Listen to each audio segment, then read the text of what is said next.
Muy buenas tardes, nos encontramos de nuevo en esta ocasión para llegar a ustedes. ¿Qué tal?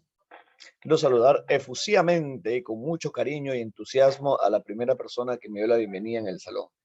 No tenemos a Jonathan Carranza. ¿Cómo estás, Jonathan? Muy buenas tardes para ti. Que los dioses te sean propicios y que Atenea ilumine tu camino del saber. Y que tu llegada a Ítaca, la metáfora a la cual todos queremos llegar, sea propicia y sea beneficiosa y sea en tan corto tiempo y que los dioses no obstaculicen ese trayecto. Ya, para los demás que se han demorado, un simple hola. No, mentira. Jocelyn también, solamente que Jonathan lo hizo por interno, un mensaje directo. Muy buenas tardes, Jonathan. Jocelyn, Oliver, Carla Vázquez, ¿cómo están? Nicole Guavil, Natalia Orbegoso, Cielo Vargas, David Santamaría, Natalie Cruz, Dana Romero, buenas tardes, mi querida profesora, ¿cómo está mi querida Luna? Muy buenas tardes para ti también. Gina Jarampa, muy buenas tardes. Sofía Díaz. Ya. Molly Prado, ¿cómo estás, Molly? Angie Xiomara, muy buenas tardes. Buenas tardes. Sayuri Yamile, buenas tardes. Esther Valdivia, Stephanie García, Dana, Valeria. Ángel, ¿cómo estás? Ángel, Angie Juárez. Dichosos los ojos que leen lo que escriben, porque no los puedo ver. Yasmín Espinosa, ¿quién más está? Charlotte, ¿cómo está Charlotte? Albert Vázquez, ¿cómo está? Muy buenas tardes, chicos. Espero que estén muy bien en sus casas. Nos encontramos de nuevo después de muchísimo tiempo. Ya, coméntame, querido Salón, ¿cuál es el tema del día de hoy? ¿Qué nos toca desarrollar en esta ocasión? ¿Qué vamos a ver en esta oportunidad? De acuerdo a nuestro avance, ¿qué tenemos que hacer? Así es, el día de hoy hacemos dos clases. Hacemos el romanticismo y el realismo. Hacemos estos dos movimientos literarios que se van a dar en el siglo XIX. Y eso fue una pregunta de examen de admisión hace tiempo, creo que fue en el 2017 o 2018. San Marcos preguntó, ¿qué grandes movimientos literarios se dieron no, durante el siglo XIX?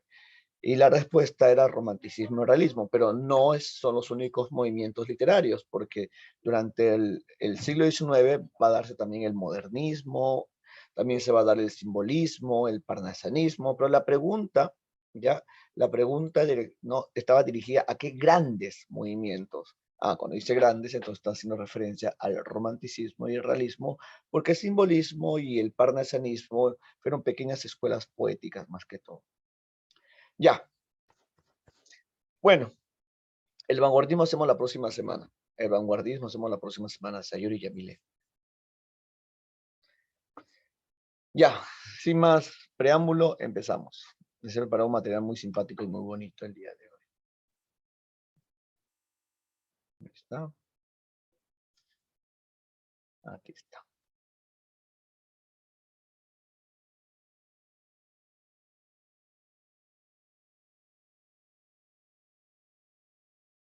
Coméntame, ¿se ve en pantalla?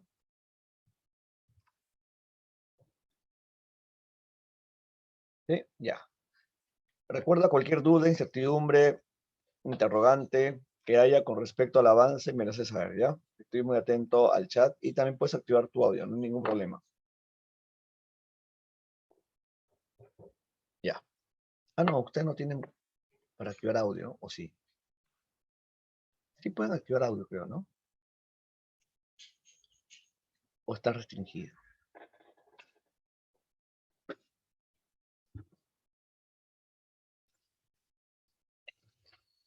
Bueno, empezamos. El siglo XIX. El siglo XIX fue una época bastante interesante porque aquí se van a ¿no? Desarrollar grandes procesos que van a traer consecuencias económicas, políticas, sociales y a la vez culturales. El siglo XIX. Recuerda que estamos entrando a lo que es la edad contemporánea. ¿Cuál es el hecho fundamental que va a marcar el fin de la edad moderna y el comienzo de la edad contemporánea? ¿Se acuerdan? Ese hecho fundamental que se va a dar a finales del siglo XVIII, que va a ser impulsado por el pensamiento racional e ilustración. La Revolución Francesa. Muy bien. 1789, la Revolución Francesa. No, el pueblo francés va a tomar el poder. Van a matar a sus nobles, le van a cortar la cabeza con un invento de muerte. ¿Cómo se llama ese invento de muerte? La guillotina. Fue llamada así guillotina por su inventor que fue Guillotín. Y lo irónico de la historia es que a Guillotín le van a pasar la guillotina. No, pongamos la prueba, dijo Guillotín. Y bueno, se acabó el programa. Sí, ironías de la historia. Bueno, vamos con el siglo, y ese hecho histórico, económico, político, social marca el comienzo de la edad contemporánea, ¿no? Recuerda que la Revolución Francesa fue uno de los grandes eventos que van a empezar a cuestionar los famosos regímenes absolutistas.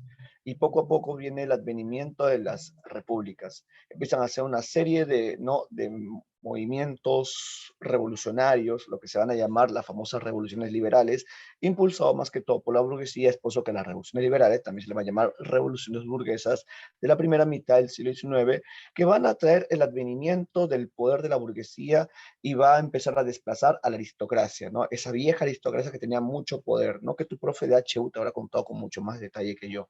Ya, esos cambios políticos que a la vez son sociales y a la vez son económicos, van a traer también consecuencias culturales.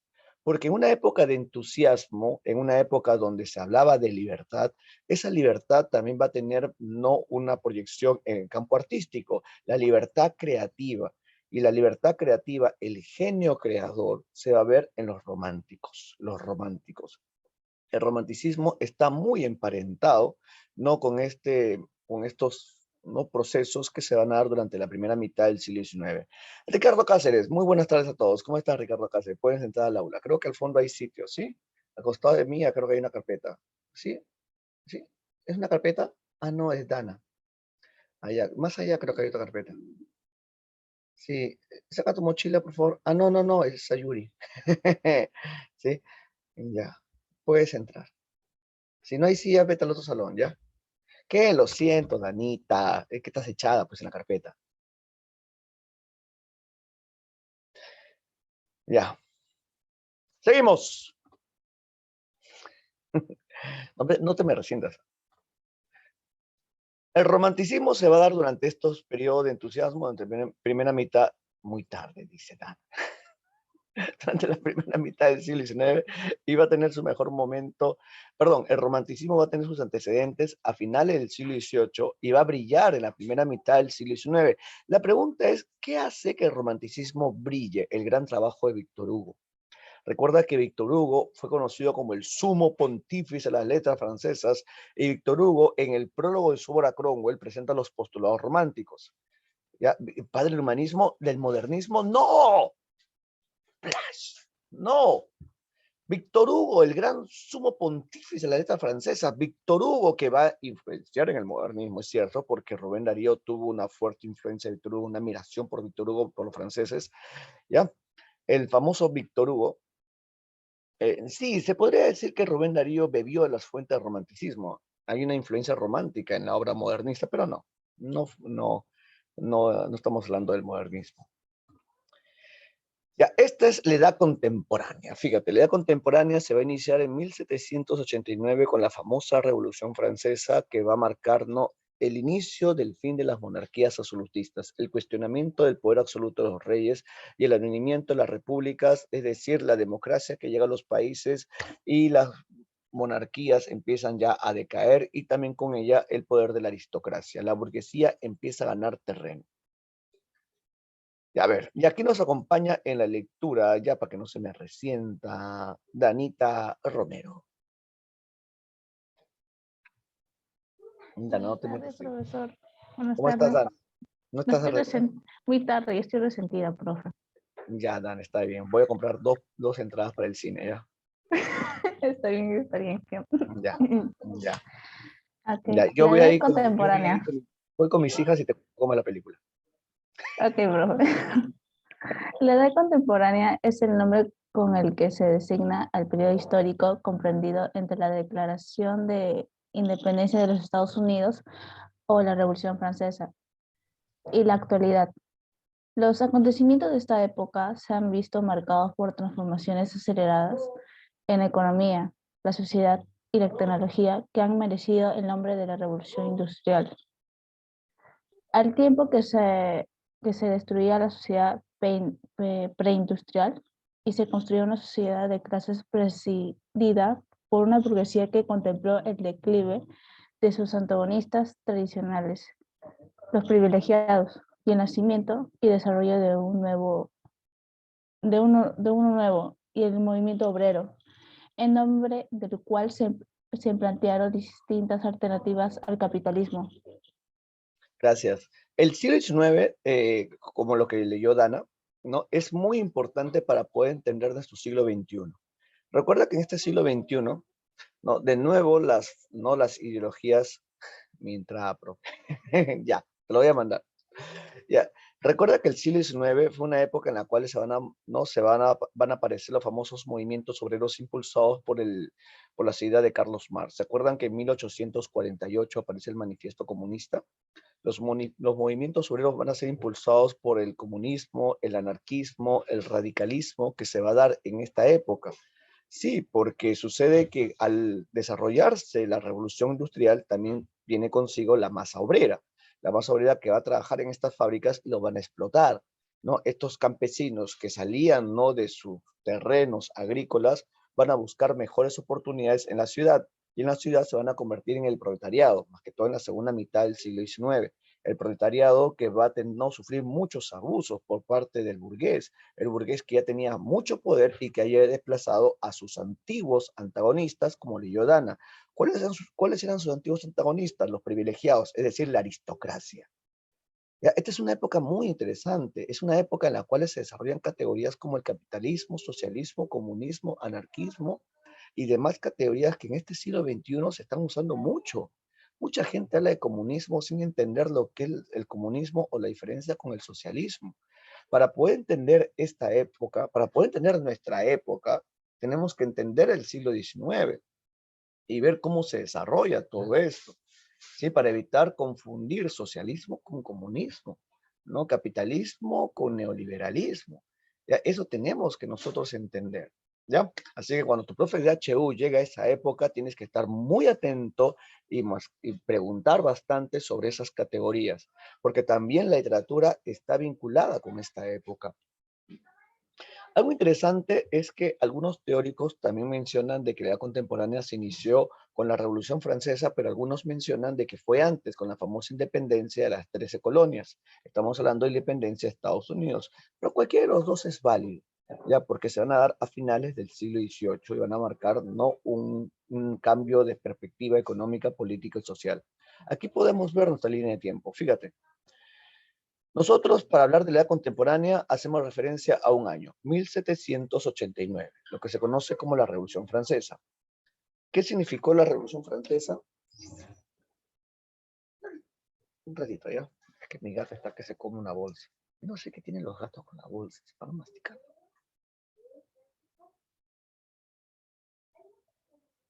Sí.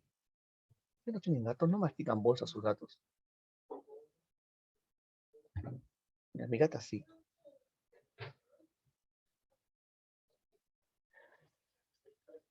Ah, no, no le gusta que la acaricien.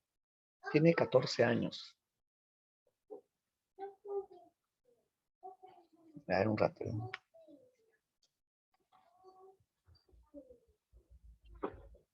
Esta es la gata. Gatita. Miau, miau.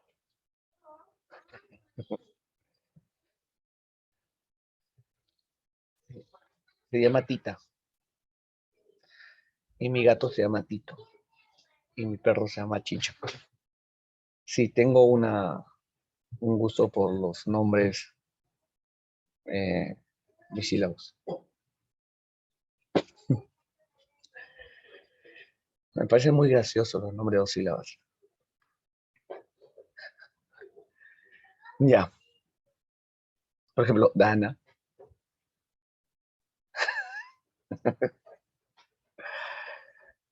Abel.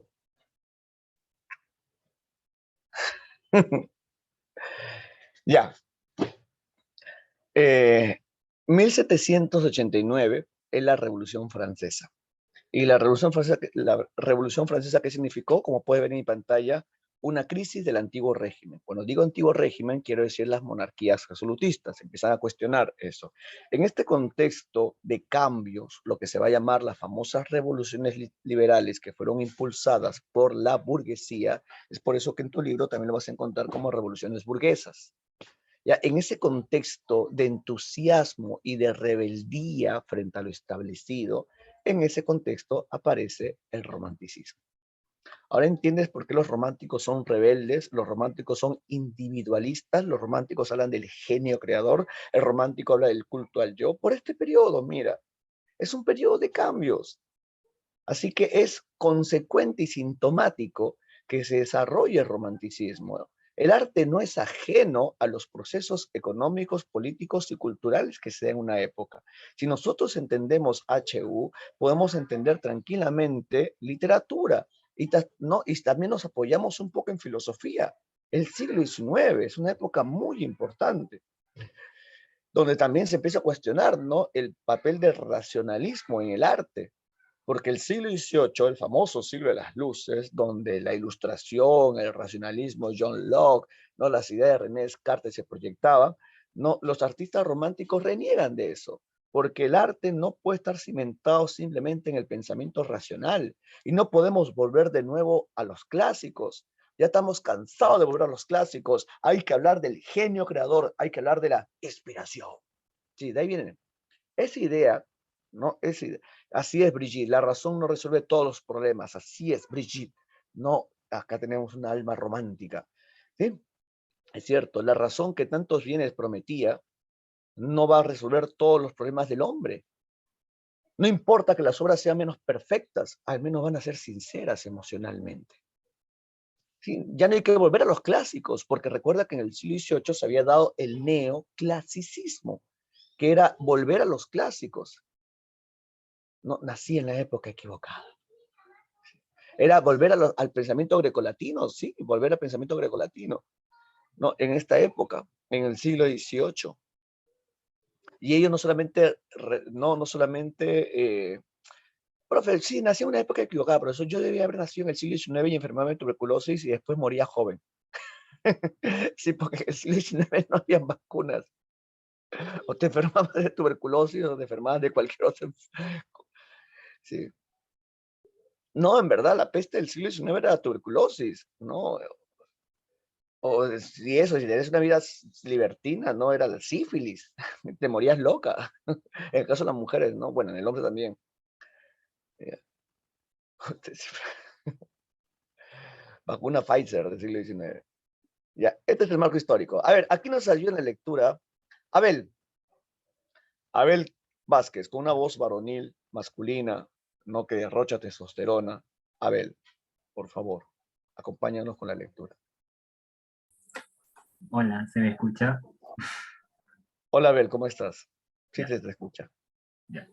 Marco histórico. El romanticismo es un movimiento cultural crucial para comprender la cultura occidental moderna. La filosofía, el arte, la literatura, la música y la política fueron influenciados por este movimiento.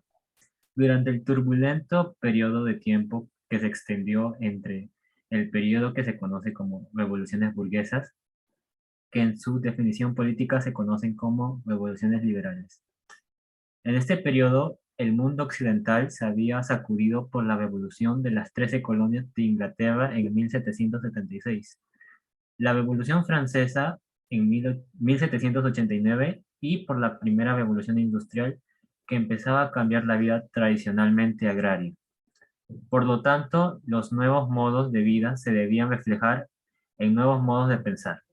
El romanticismo pasó a significar esta nueva experiencia del mundo.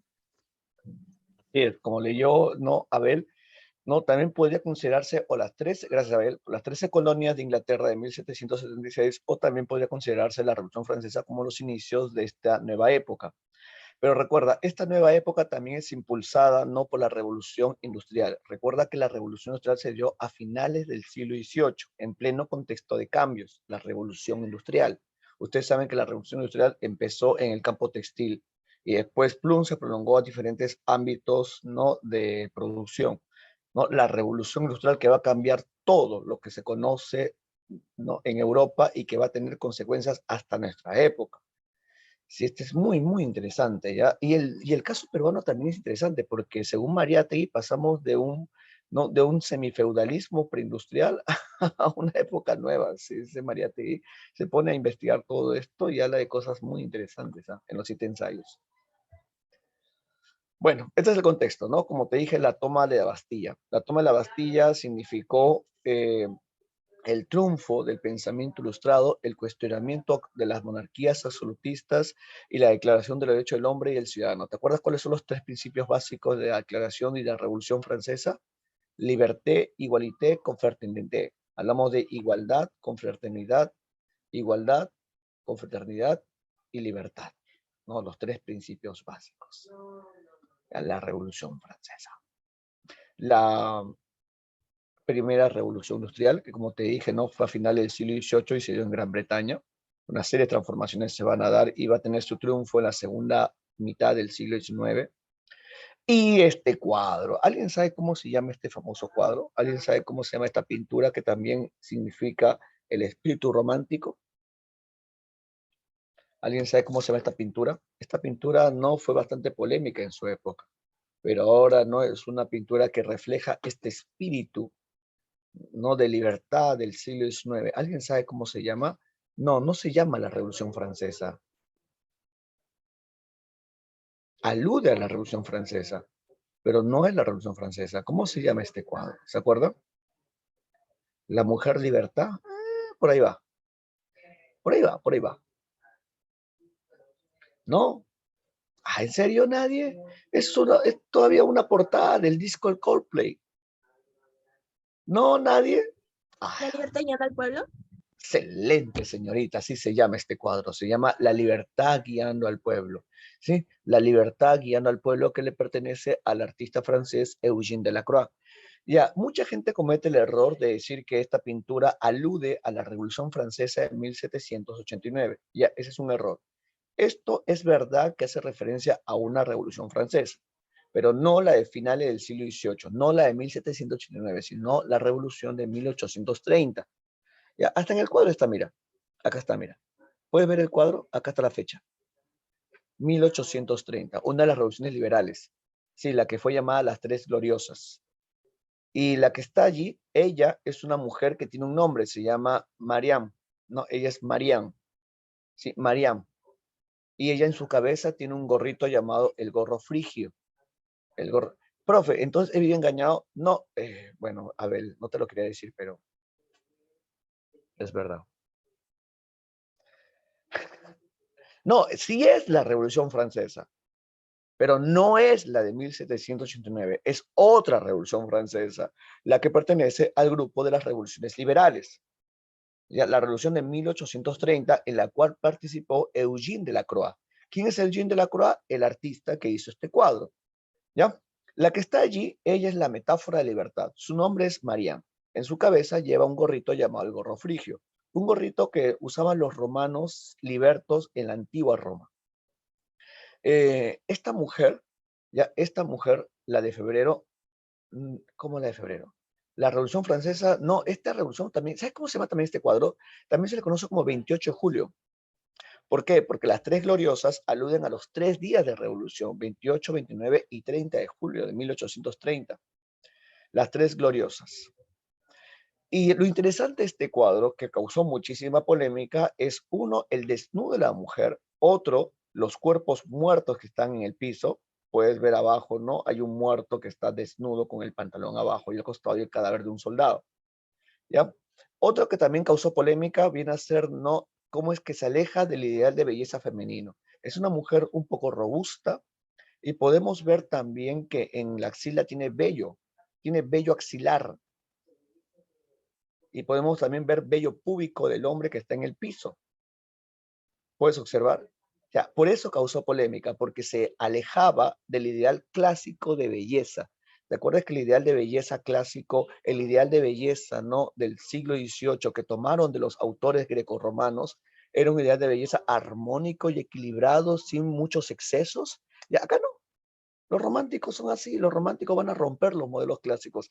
Es por eso que a los románticos también se les llama rebeldes. Un romántico es un rebelde. Un romántico es aquel que cuestiona lo establecido. Así que la próxima vez cuando tu mamá te llame y te diga, oye muchacho, el demonio malcriado contestó, tú que le dices, mamá, mamá, por favor, por favor, por favor, llame simplemente romántico. ¿Tú a qué? ¿Quién está hablando acá de romanticismo y sentimientos amorosos? Ay, mamá, pero qué idea tan superficial tiene el romanticismo. Déjame decirte, viejita, que el romanticismo es un movimiento literario que va a tener mucha fuerza durante la primera mitad del siglo XIX, más que todo tiene que ver con una manifestación que va en contra de lo establecido. Y yo veo que tu actitud es bastante ortodoxa y racional. Por tanto, viejita, tú eres una mujer neoclásica, porque el neoclasicismo recuerda que es sumamente pegado a la razón. En cambio, yo soy un alma libre, y como soy un alma libre, soy un hombre romántico. ¿Qué? ¿Y cómo sé todo eso? Ay, mamá, por favor, porque yo estudio en ADC, porque estoy en ADC, estoy en San Marcos, porque estamos comprometidos con tu ingreso, porque nuestro ingreso es nuestro objetivo. Matriculate ya. No puedes saltar anuncio. No puedes saltar anuncio. Estás en un ciclo estándar. En cambio, si te matriculas en nuestro ciclo VIP con Paz y Élite y la Batalla, vas a poder obtener, no un ciclo sin anuncios, en los cuales también vas a poder obtener, no un avatar personalizado y 1000 puntos en los cuales puedes cambiar por mascarillas. Matricúlate ya. Sí. Pregúntale a la Miss Sofía, le preguntas, Miss, ¿cómo hago para poder matricularme en el ciclo VIP Premium Paz Élite de Batalla? Sí. Hay descuento con tarjeta. Ya, como te decía, ¿no? Este cuadro fue bastante polémico, ¿no? Y el cuadro, como te dije, se llama La libertad guiando al pueblo. Ahí lo puedes ver abajito, está amarillo. La libertad guiando al pueblo, que le pertenece a Eugene Delacroix, o Eugene Delacroix, como quieras pronunciar. Ya, Eugene Delacroix. Y algo también interesante de este cuadro es que podemos ver distintas clases sociales. Podemos ver a campesinos, obreros y la burguesía. El hombre que está con un sombrero, al parecer, es Eugene Delacroix. O sea, al parecer, el artista se retrata porque él participó en esta revolución. Y atrás podemos observar también la iglesia de Notre Dame. Mira lo que estoy poniendo en rojito, es la iglesia de Notre Dame. La que se quemó en el 2019 cuando apenas empezó la pandemia. Es muy, muy interesante este cuadro, ¿ya? Y bajo este cuadro ponemos ahí el romanticismo, ¿ya? Que se va a dar en Alemania a finales del siglo XVIII y va a tener su mejor momento en Francia durante la primera mitad del siglo XIX. Ya, escúchame esta parte. En Alemania encontramos los antecedentes. En Italia no se da tan bien. A ver, primero escúchame. Los antecedentes románticos, la semilla romántica, el germen romántico lo encontramos en Alemania con una escuela poética llamada Sturm und Drang. Aunque algunos teóricos mencionan de que los antecedentes románticos también se encuentran en Inglaterra. Ahí también tenemos una escuela poética llamada el laquismo. Ya, pero va a tener su mejor momento, su brillo y su esplendor en Francia. En Francia va a brillar y después se prolonga a nivel mundial. También tenemos románticos italianos, románticos españoles, románticos hispanoamericanos, autores peruanos románticos también van a darse. No, a ver, mencióname, ¿quién es un autor peruano romántico? Ah, el romanticismo en nuestro país llegó con 50 años de retraso. Ya, sí, cuando ya en Europa estaba acabando, no, aquí en el Perú recién se estaba dando. No, María Tegui, no, es Ricardo Palma. Así es, Ricardo. No, muy bien, Ricardo. Ricardo Cáceres sabe que Ricardo Palma es un romántico. Ricardo Palma. ¿Ya? Vallejo. Vallejo, no, Vallejo es un autor del siglo XX. ¿Ya? Es Ricardo Palma, Isa Salaverry, Clemente Altao, Benjamín Cisneros, no Juan de Arona. Sí. Ellos son románticos peruanos. Y tenemos Cartas a un ángel, que es el poemario más importante de Salaverry. Y dentro de ese poemario, Brigitte, tenemos Acuérdate de mí. Es el poemita más importante de ese libro llamado Cartas a un ángel. De él ya les voy a hablar ya cuando hagamos literatura peruana. Sí, sí me acuerdo, profesor. Ya. El romanticismo. Así que recuerda que el romanticismo va a brillar en España y perdón, va a brillar en Francia. Brilla en Francia y en Francia, no como un faro, se proyecta a muchos países. La pregunta es, ¿qué hizo Víctor Hugo para que el romanticismo brillara? Lo que hace Víctor Hugo es presentar los postulados románticos en el prólogo sobre Cromwell. Cromwell es una obra teatral, pero no en el contenido, sino en el prólogo. Salón, ¿qué es el prólogo? ¿Qué es el prólogo? Es la parte inicial de una obra, porque recuerda que la parte final de una obra se llama el epílogo. Claro, es la entradita. No es la obra en sí, sino simplemente es la parte inicial de una obra que no necesariamente es el contenido, sino son palabras del autor o palabras de otra persona. Mayormente son el autor en el prólogo. Y Víctor Hugo en el prólogo se pone a exponer los postulados románticos. En el prólogo se pone a desarrollar las características que van a definir a este romanticismo, y es un prólogo bien extenso, son como 50, 60 o 70 hojas, donde Víctor Hugo teoriza sobre el romanticismo. Lo puedes encontrar en internet, el prólogo de Cromwell de Víctor Hugo, ¿no? Y es Víctor Hugo donde, por esa chambaza que hizo, no se le considera uno de los más grandes teorizadores e iniciadores del romanticismo ya como movimiento literario. El marco teórico, recuerda que el romanticismo es un movimiento cultural, es más que un movimiento literario, porque tenemos hasta música romántica, que no necesariamente es amorosa, ¿sí? Ya la música romántica no necesariamente es amorosa, sino es un tipo, aquellos que han estudiado música en el colegio, ¿no? Pueden darse cuenta que ahí también tenemos, claro, la música romántica no necesariamente es amorosa, no, ustedes saben que una obra romántica no necesariamente es amorosa. Por ejemplo, las tradiciones de Ricardo Palma. Las tradiciones de Ricardo Palma, que son obras románticas, ¿acaso son tradiciones amorosas? ¿Acaso esa Rincón Quita Calzón, la historia de un cañoncito, los 5 ajedrecistas son historias amorosas? No, porque hay diferentes tipos de romanticismo, porque el romanticismo va a tener muchas variantes. Tenemos un romanticismo gótico, tenemos un romanticismo histórico, tenemos un romanticismo sentimental, tenemos un romanticismo social, y el romanticismo va a tener muchas variantes. Así que sácame esa idea de tu cabeza que el sinónimo más inmediato de romanticismo es amoroso. No. Así que la próxima vez, cuando veas a una pareja enamorados y la chica no reciba como regalo por su primera semana enamorados un enorme peluche, ya le diga, ay, mi amor, qué romántico que eres, tú te vas a meter. Es tu obligación como estudiante de literatura de nuestra academia ADC, te vas a meter. Y le dices, disculpa, amiga, eso no es un sentimiento amoroso, eso no es romanticismo, ese es sentimentalismo. ¿Qué? Que eso no es romanticismo, ese es sentimentalismo. ¿Qué? Oye, ¿tú qué te metes? ¿Y tú qué sabes? Ah, perdón, yo sé mucho. ¿Ya? Y te vas a meter. Y te vas a meter. No, obviamente con tu mascarilla, ¿no? Ya te vas a meter. Disculpa. Lo que pasa es que el romanticismo es un movimiento literario que va a tener mucha fuerza durante la primera mitad del siglo XIX. Y el romanticismo es más que un sentimiento amoroso. Es cierto que está vinculado con las emociones y con los sentimientos y tiene que ver más que todo con lo que está más dentro del autor, pero no necesariamente es el amor. Así que, amiga, creo que estás confundiendo los términos, porque el romanticismo es más que eso. Oye, ¿cómo sabes todo eso? Ah, es que yo estudio en ADC, tu mejor opción, porque estoy en ADC, estudiar en San Marcos, porque estamos comprometidos con tu ingreso. Matriculate ya, ya. Sí. Y en Alemania tenemos a la Escuela Poética Sturm und Drang. Y aquí nos acompaña, ya, Nayeli. Señorita Nayeli Velázquez. Profesor, ¿me logra escuchar bien? Sí, ¿cómo estás, Nayeli? Te escuchamos muy bien. ¿De dónde transmites? ¿De Dubái? ¿Francia?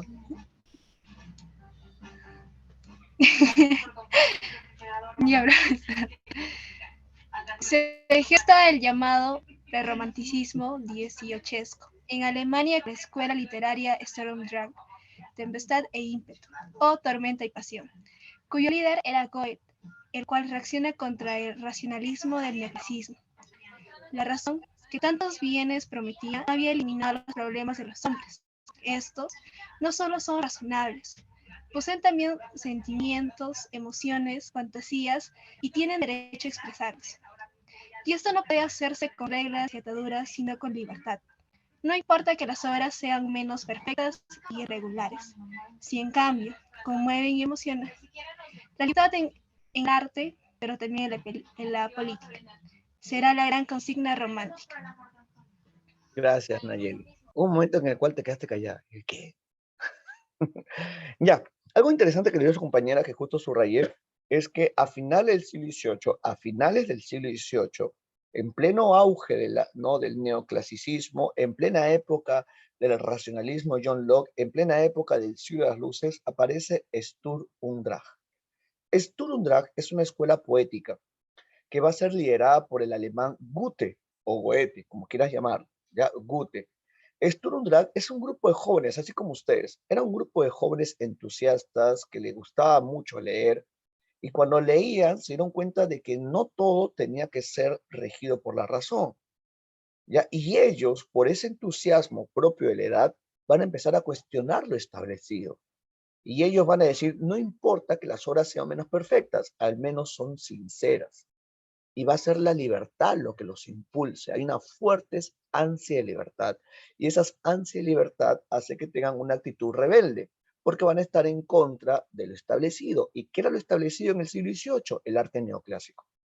¿Y cómo era el arte neoclásico? Si recordamos nosotros, el neoclasicismo es un movimiento literario que nació en Francia y se caracterizaba por imitar a los clásicos. Por eso es que también se le conoce como clasicismo francés. Y no solamente imitaban a los clásicos, sino que también se regían a las normas impuestas por los teóricos clásicos, como Aristóteles, donde seguían rigurosamente las unidades teatrales. Y no solamente eso, sino que también estaban sujetos a los preceptos del pensamiento racional. Entonces se alejaban de la fantasía. Y no solamente eso, sino que también buscaban que las obras den una enseñanza, un fin didáctico y moralizador. Y no solamente eso, sino que también estaban muy pegados a todos los parámetros de la época. ¿Cómo no ser rebelde en esa época? Donde todo se cuestionaba, donde todo seguía, no por las reglas. Es por eso que aparece el romanticismo. ¿Sí? Así es. Vamos con las características del romanticismo. ¿Alguien sabe cómo se llama este cuadro? Este cuadro también refleja el ánimo romántico, el espíritu de libertad. Es un cuadro muy básico que pertenece a la cultura popular. ¿Alguien sabe? No es La Soledad. ¿Alguien sabe cómo se llama este cuadro? ¿En serio? Nada, no. Las pinturas nos ayudan bastante a ubicarnos temporalmente. Los cuadros, ¿no? Representan íconos de una época.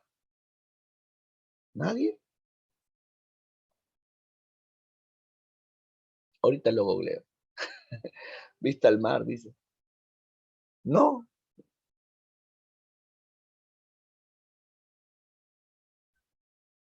Sí, Goethe es Johann Wolfgang Amadeus von Goethe. El cuadro no se llama El caminante sobre el mar de nubes. Así se llama el cuadro. Y acá no hay nada de playa. Oye, no sé dónde sacó tú la playa. ¿Cómo estar en playa con un terno? Sí, es como un cuadro, es como una fotografía que pones en tu cerro, mirando la nada, pensando en todo. No, este es este es el caminante sobre el mar de nubes. El caminante sobre el mar de nubes. Es un cuadro de 1818 que pertenece al alemán Caspar David Friedrich. Estaba a punto de decirlo, dice. Ya, para mí, Gala. Puede ser, ¿no? Ya, este cuadro, ya podemos observar el espíritu romántico. ¿Por qué? Porque aquí hay un fuerte individualismo, fíjate, ¿no? Es una figura de un hombre que está en la punta de una montaña. Ya vamos a ver este cuadro, ya es un hombre que está en la punta de una montaña con una actitud bastante desafiante mirando todo aquello que está dejando a sus pies. ¿Y qué está dejando a sus pies? Las nubes. Entonces está intentando alcanzar el ideal, lo que está más allá de todo lo conocido. Aparte del hombre, también una figura predominante es el paisaje. No, el paisaje, porque los románticos también van a exaltar la naturaleza.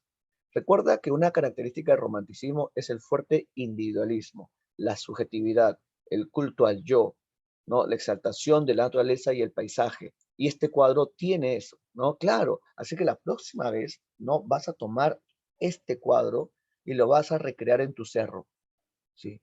Profesor, mi cerro tiene la misma vista, así es. Y vas a poner ahí, emulando a Caspar David Friedrich. Claro. ¿No? Y adivina que este cuadro es tan, pero tan conocido y tan importante dentro de la cultura popular que muchas portadas, como por ejemplo el juego de Zelda, Link aparece en la misma pose. Batman también aparece en la misma pose. Y diferentes personajes de la cultura popular van a emular este cuadro. Sí, no, ustedes han jugado Zelda. ¿Han visto que la portada de juego Zelda, Link está igualito? Y si no me crees, googlealo. No, pon Zelda, con Z. Imágenes y está igualito.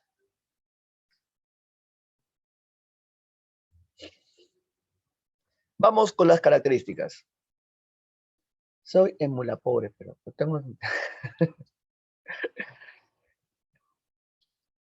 la pintura se llama El caminante sobre el mar de nubes. El caminante sobre el mar de nubes. A ver, Carla, lee esta parte, por favor.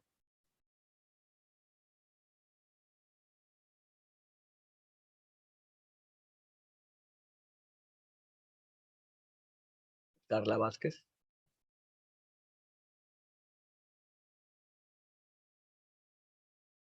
Profe, mi audio está mal. Ah, sacó la cartilla de mi audio está mal.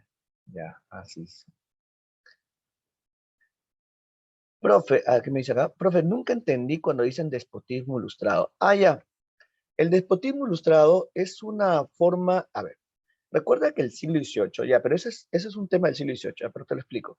El siglo XVIII es una época de la ilustración, ¿se acuerdan? La ilustración, el pensamiento ilustrado. ¿Qué es el pensamiento ilustrado? El pensamiento ilustrado tiene que ver con obtener el conocimiento a partir del, no, o sea, obtener conocimiento a partir del pensamiento racional, ¿no? Y alejarnos de las tinieblas de la ignorancia, ya.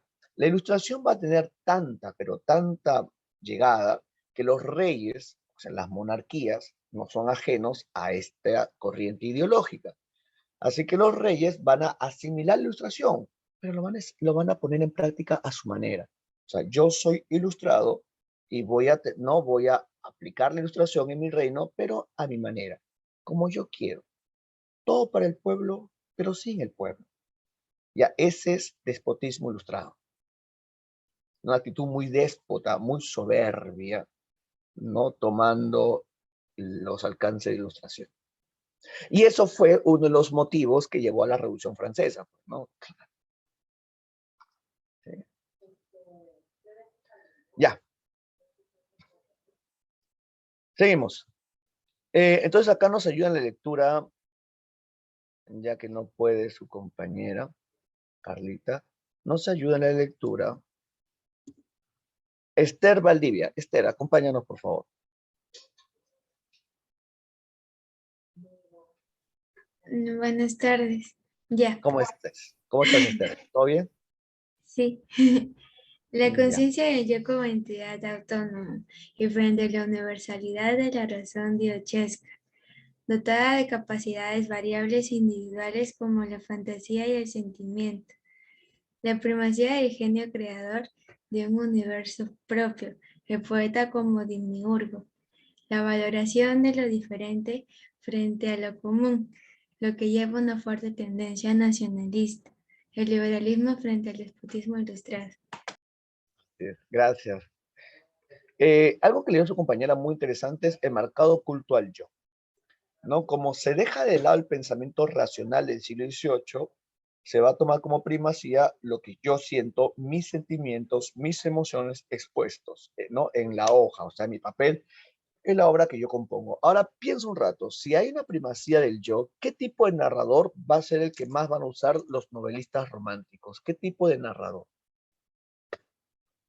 El narrador en primera persona, pues obviamente el protagonista. Es por eso que Las cuitas del joven Werther está narrado en primera persona, ¿no? Y lo interesante de Las cuitas del joven Werther, que es una novela de 1774, escucha el año, 1774, ¿no? Está narrada de una manera muy apasionada en plena época del siglo de las luces.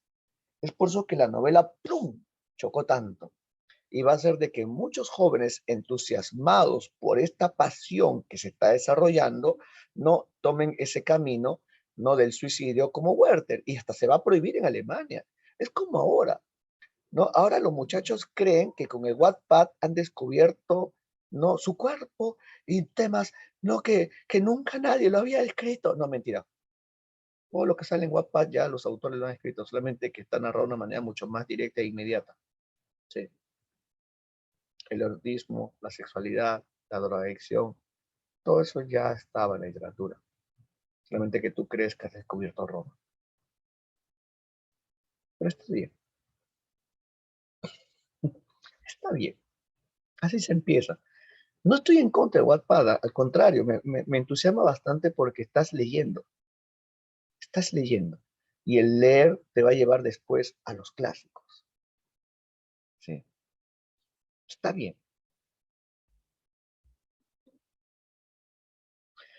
Ya, algo también interesante es que como los románticos se alejan del pensamiento racional, ya, pero yo no puedo, hay una cosita, yo no puedo leer por virtual, me duelen los ojos y me distraigo demasiado. Yo no puedo leer por mi celular, yo tengo una necesidad no enfermiza de comprar textos. aunque renieguen en casa. Ya, y en el peor de los casos, sí, leo virtual, en el peor de los casos, cuando ya no puedo conseguir el texto. Ya, algo también interesante, mis hijos también leen. La menor sí lee, pero leen cómic de zombies. Bueno, al menos, ¿no? Ya, no, las menores son mujeres. Nicole, prefiero, sí, por dos, Nicole.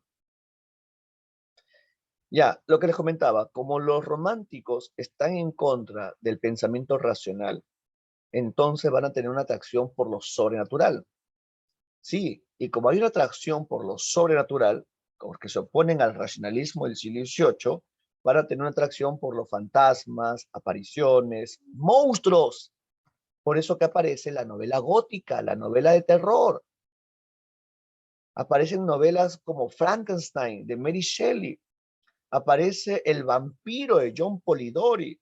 Aparece El monte de las ánimas, de Becker. Aparece El gato negro, de Edgar Allan Poe. Aparecen, ¿no?, diferentes relatos de corte tenebroso y oscuro. Así que saca esa idea de tu cabeza que los románticos tan solo hablan de amor. Es cierto que uno de los temas del romanticismo es el tema amoroso, pero no es el único, ya, porque van a escarbar en lo emocional y lo más profundo de los sentimientos oscuros del hombre, alejándose del racionalismo del siglo XVIII. Por eso que aparece la novela de terror, la novela gótica, Drácula de Bram Stoker, aunque Drácula está basada en El vampiro de John Polidori. El vampiro viene a ser el primer relato sobre este famoso chupasangre. Sí, la novela gótica. Este es el siglo XIX. Profe, o sea, si a mí me gusta el terror, profesor, yo soy una romántica. Sí, si te gusta el terror, eres romántico. Como te dije, el romanticismo no solamente tiene que ver con los sentimientos amorosos y sentimentales. Los románticos también tienen un gusto por la naturaleza. El paisaje termina siendo una exposición del sentimiento romántico. Por eso es que Werther, que es un joven apasionado, siente un profundo entusiasmo en el campo, porque allí logra obtener la libertad que su alma necesita.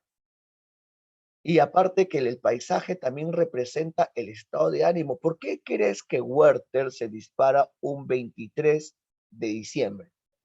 Ayúdame, ¿qué estación del año es allá en Europa? Un 23 de diciembre. ¿Qué estación es? Invierno. ¿Acaso tú crees que Werther se va a matar en pleno verano? ¿Al mediodía con el sol radiante?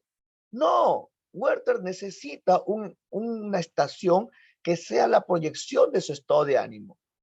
Werther se dispara a la medianoche, del 23 al 24, después de escribir una apasionada carta donde se puede no ver sus frustraciones amorosas y la pasión que lo embarga. Sí, Werther se dispara en víspera de Nochebuena. ¿Tú crees que Werther se va a matar el 23 de septiembre en la mañana? Y todavía con la cinta de Charlotte, sí, es verdad. Ese Werther, apasionado a mí. Y los románticos también tienen una predilección por el pasado. Los románticos tienen una predilección por el pasado medieval. En el caso del Perú, el pasado colonial, como es el caso de Ricardo Palma. Por eso es que una variante del romanticismo es el romanticismo histórico. Y a los románticos van a haber muchas variantes. Romanticismo histórico vinculado con el pasado. Romanticismo social, que es un romanticismo de tipo rebelde y cuestionador. El romanticismo gótico, que es el romanticismo tenebroso. Y el romanticismo sentimental, que tiene que ver más que todo con las emociones amorosas. ¿Sí? Es cierto que el romanticismo es de amor, pero no es el único tema. Y así van a haber diferentes variantes, siendo esta la más importante. Y el idealismo romántico extremo lleva a este camino, al suicidio. Los románticos son tan apasionados que se dan cuenta que esta sociedad no es para ellos y van a tomar el camino de la muerte. Los románticos van a suicidarse como un acto de rebeldía frente a esta sociedad que no entiende sus actitudes y emociones. Para el romántico, el suicidio no es un acto de cobardía, sino es el mayor acto de rebeldía. ¿Por qué crees que Werther se suicida? ¿No? ¿Por qué Werther no toma este camino? Sí, los románticos son así, y esto se debe a la angustia metafísica. Cuando dicen angustia metafísica, hay un cuestionamiento al racionalismo que dominaba el siglo XVIII. ¿No? Lo metafísico viene a ser lo abstracto, ¿no? Y ahí podemos encajar las emociones. ¿No? Werther, por esa angustia que crece y crece, ¿no? Debido a que la razón no va a lograr explicar lo que siento y no va a cubrir, ¿no? Mis necesidades, es por eso que estas dudas por la razón, como menciona Brigitte, los lleva a este camino, el suicidio romántico. Y bajo esta pintura, ¿cómo se llama la pintura? ¿Ya lo dije? Vamos a mencionar las características. El caminante sobre el mar de nubes. No es caminando sobre el mar de nubes, el caminante sobre el mar de nubes. Es un cuadro de 1818, así es Dana, que le pertenece a Caspar David Friedrich. A ver, retomamos las características. 1. Contra el neoclasicismo. Ya, recuerda que están en contra del pensamiento racional que dominaba el siglo XVIII. Hay un marcado culto al yo, lo que va a manifestar un fuerte individualismo y la manifestación de las emociones más profundas del sujeto, ¿no? El subjetivismo. Hay una ansia de libertad porque los románticos están en contra de las reglas que dominaban el arte. Hay una angustia metafísica que los lleva al camino del suicidio, un gusto por lo tradicional, por lo popular, por el folclore. Una atracción por lo sobrenatural porque se aleja del pensamiento racional. Una revaloración del pasado y la base filosófica del romanticismo es el liberalismo. ¿Sí? Recuerda. Esto es importante. Ya, los representantes. Tenemos en Alemania al famoso Johann Wolfgang Amadeus von Goethe, o Goethe, como quieras llamarlo, ¿ya? Él es el famoso autor de Las cuitas del joven Werther, la primera novela romántica de corte sentimental. Después tenemos a Friedrich Schiller, muy conocido por su historia de Guillermo Tell, Novalis, que murió bien joven, ¿no? En Inglaterra tenemos a Lord Byron. Algunos mencionan que Lord Byron fue el prototipo del primer vampiro. Lo que pasa es que su amigo era el médico John Polidori. Y John Polidori se quedaba estupefacto cada vez de que Lord Byron, después de llevar una vida de excesos, al día siguiente se levantaba como si nada. No había rastros de resaca en Lord Byron. Es puesto que John Polidori hablaba de un hombre que consumía la juventud de sus amantes. Sí. Y no solamente era borracho, sino que también se dejaba llevar por los excesos, las drogas y todo aquello que un romántico pudiera experimentar. Por eso es que John Polidori, cuando hizo El vampiro, tomó como modelo a Lord Byron, un hombre que no envejecía. Irresponsable, pero responsable a la vez. Sí, a ver. También tenemos a John Keats, ¿no? Con su obra Hiperión. Mary Shelley, la famosa Mary Shelley. ¿Ustedes saben cómo a Mary Shelley se le ocurrió la historia de Frankenstein? Mary Shelley estaba en la casa de Lord Byron, junto con John Polidori y con su esposo, el poeta Percy Shelley. Y cuando Lord Byron los invitó a su casa, ¿no? Y se quedaron una noche, ¿no? Se quedaron toda la madrugada bebiendo, consumiendo algunas sustancias, ¿no? Y llevados por los excesos, decidieron empezar a contar historias. Y esto los llevó a hacer una apuesta. Aquella persona que hiciera la historia más tenebrosa, ¿no? Sería aplaudido por los demás, recibiendo la admiración de otros escritores. Y ese día, Mary Shelley, cuando se fue a dormir, se despertó de una terrible pesadilla. La pesadilla consistía en que había soñado a un hombre creando a otro hombre, tomando como base diferentes cuerpos humanos. Y ese sueño, esa pesadilla lo llevó a ser Frankenstein, o el nuevo Prometeo. Sí. Y a John Polidori se le ocurrió hacer el vampiro. El vampiro. Que Lord Byron nunca le perdonó, porque Lord Byron se veía reflejado en ese personaje. ¿Quién ganó? No, no sé de quién ganó. Ah, y en Netflix está la historia de Mary Shelley. Tiene la foto, acá está la pintura de Lord Byron. Él es Lord Byron, el último a la derecha, Esther. El último, abajito, él es Lord Byron.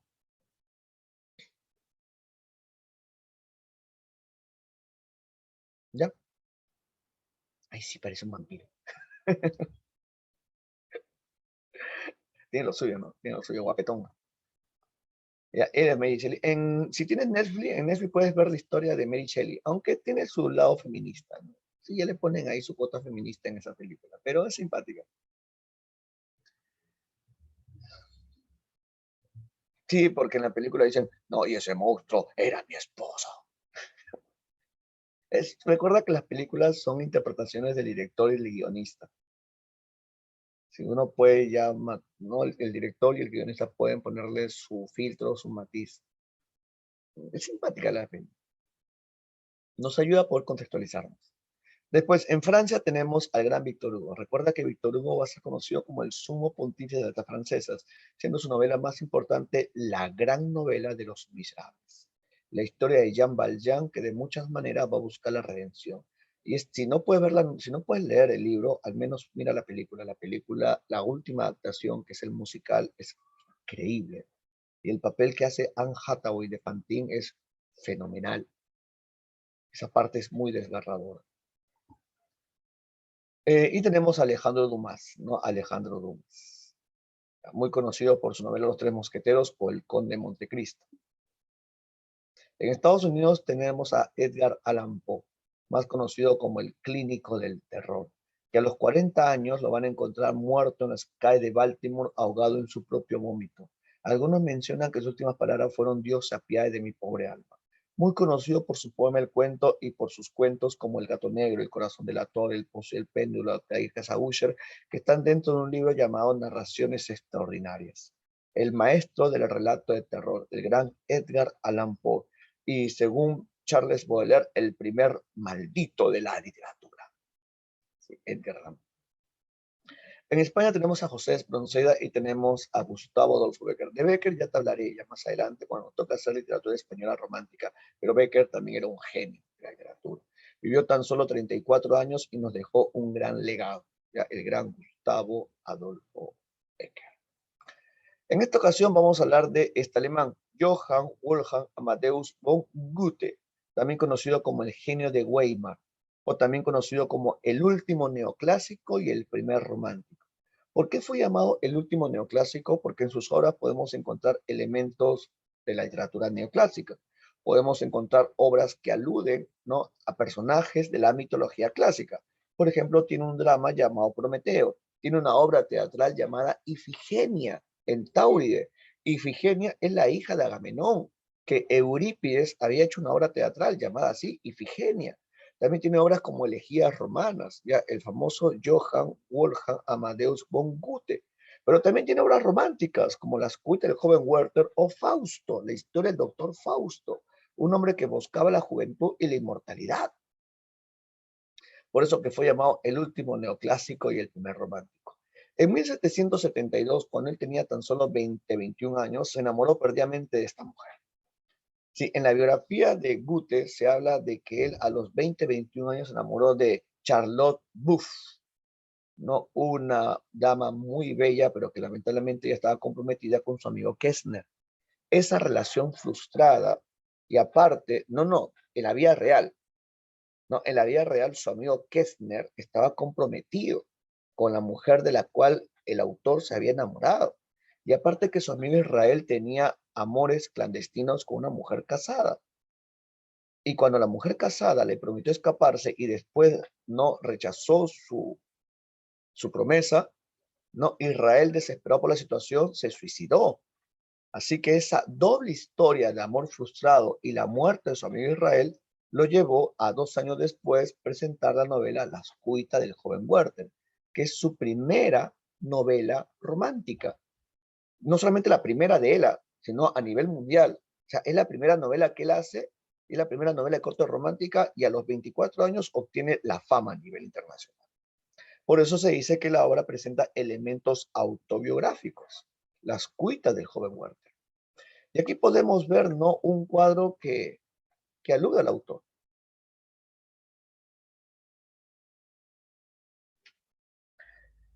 ¿No? Mira este cuadro es muy simpático, ¿ya? Porque este cuadro tiene elementos de la actitud romántica. A ver, ¿qué elementos románticos encontramos en esta pintura del artista Goethe? El cuadro se llama Goethe en la campiña romana. Claro, se puede ver la naturaleza, así es. Se puede observar el amplio paisaje. ¿Qué más? Mira los pies. Mira los pies.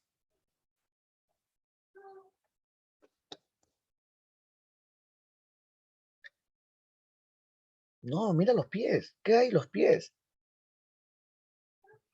Podemos ver las ruinas de un antiguo templo, no, de las ruinas de la cultura griega y romana. Podemos observar, ¿no? Una columna de estilo Corinto, que está en ruinas, columnas griegas, así es. Columnas griegas en ruinas. ¿Eso qué significa? El arte neoclásico que está en decadencia. Después, a lo lejos, podemos observar también un castillo medieval, una atracción por el arte medieval. Recuerda, la revaloración del pasado. O sea, este cuadro tiene un montón de elementos románticos. El fuerte individualismo, la actitud, ¿no? De cuestionamiento porque está echado, no está posando, sino simplemente está echado, descansando. ¿No? Una libertad frente a, ¿no? Una libertad del artista. Y vamos con las obras. Como te dije, no tiene diferentes obras, siendo la primera novela, no las Cuita el joven Werther, porque las 3 primeras obras que hizo él eran obras teatrales. Hace su primera novela en 1774 y obtiene el reconocimiento internacional. Y algo también interesante es que Goethe también es un científico.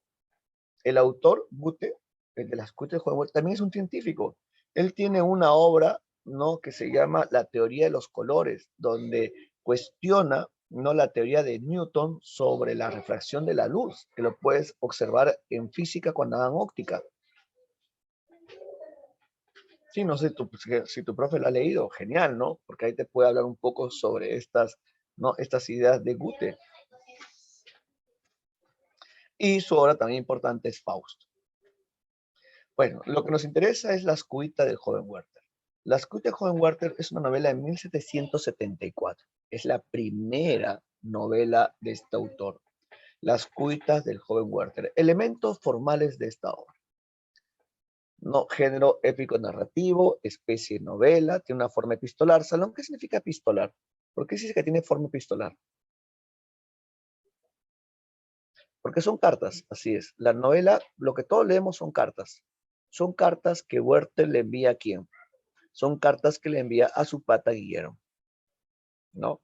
Y no solamente a Guillermo, porque recuerda que la gran mayoría de cartas es cierto que le envía a Guillermo y a él le cuenta, ¿no? A él le cuenta no todo lo que está creciendo en él, el sentimiento amoroso hacia Carlota y también las cosas que ven y le llaman la atención, ¿sí? Todas sus dudas, interrogantes, o sea, Guillermo es como el pata que siempre te escucha. Y también no le envía cartas a Carlota. Algo muy interesante es que si vemos nosotros narratología, de acuerdo un poco en narratología, ¿no? Werther es el narrador protagonista y Guillermo se va a convertir en el narratario, ¿no? En la persona que recibe estas cartas. Y después Guillermo se va a convertir en el editor de las cartas. Así que en la novela encontramos 2 narradores. Un narrador que es Werther y después un narrador que es Guillermo, que nos va a contar los últimos momentos de la vida de Werther y cómo es que Werther es enterrado. La novela presenta 2 partes y un epílogo y va a tener como tema principal el amor vedado. ¿Qué significa amor vedado? ¿Qué es vedado? ¿Qué es vedado? Así es, prohibido. Por ejemplo, hoy día yo me fui, no prohibido, hoy me fui a la cevichería, les cuento. Y me pedí unos choritos a la chalaca. Y me dijeron, no se puede, hay veda de choritos. Había prohibición en la pesca de choritos. No comí choritos.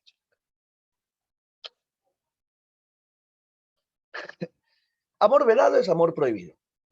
Algo también interesante de esta novela es que por primera vez se empieza a describir y a criticar a la burguesía. Ya, recuerda, la burguesía está empezando a ganar terreno. Y como la burguesía está empezando a ganar terreno, se va a convertir también en protagonista de ciertas obras.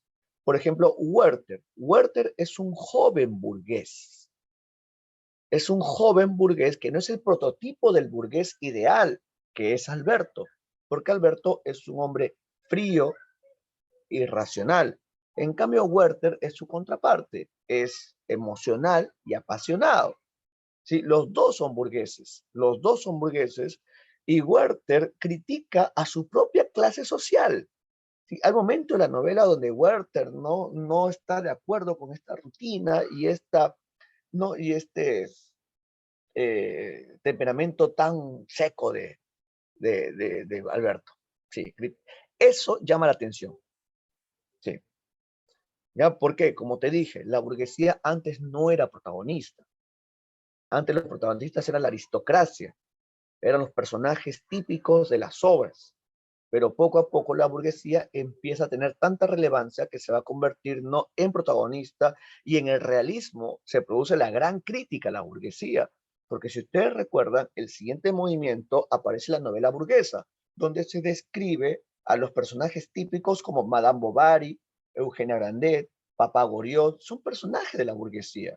Madame Bovary es una mujer de campo que quiere vivir en la burguesía, una burguesía bastante hipócrita, ¿no? Y al final esta mujer termina tomando el camino del suicidio, porque nunca va a poder acceder a ese mundo. Era un mundo que solamente ella había creado en su cabeza, porque no la permite.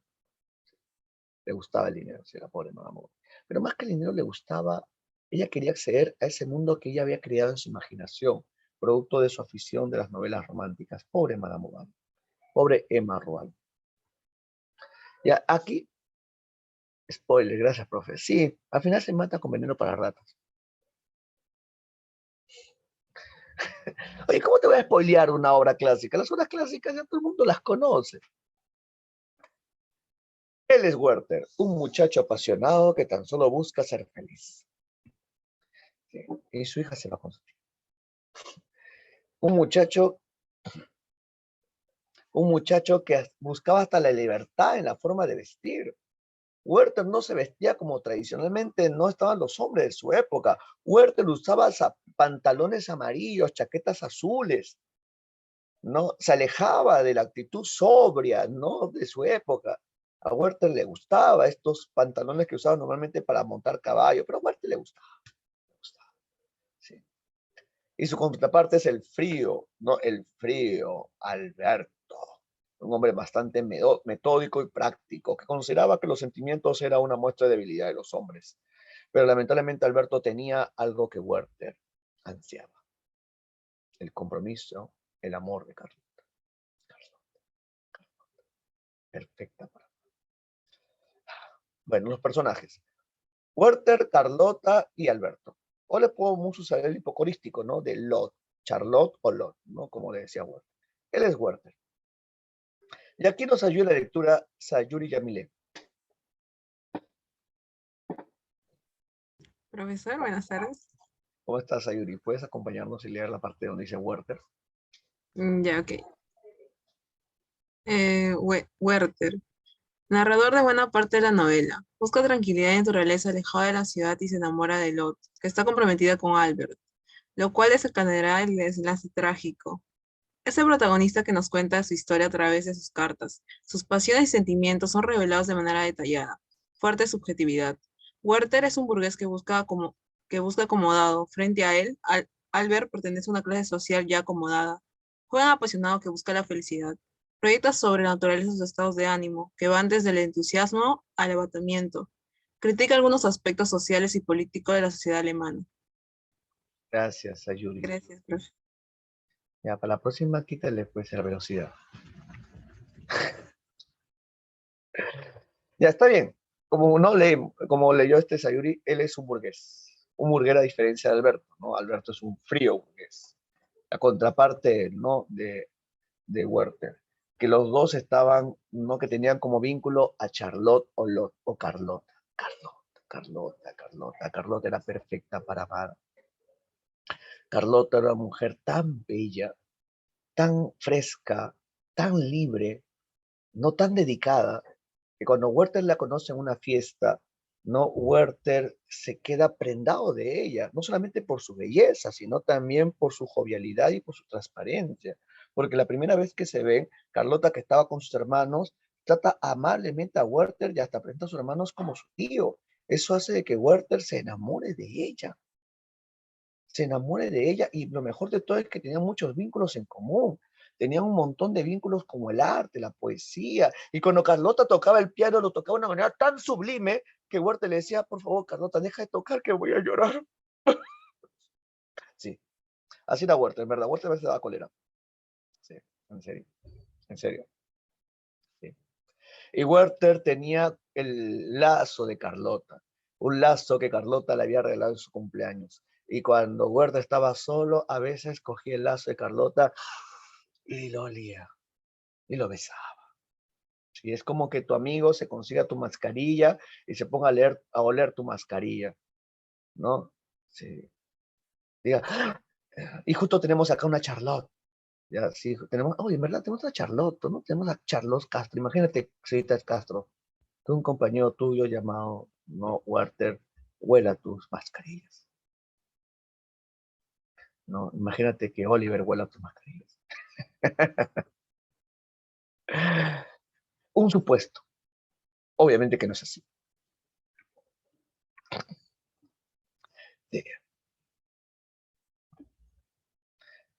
Albert, es un frío burgués. La pregunta es ¿por qué?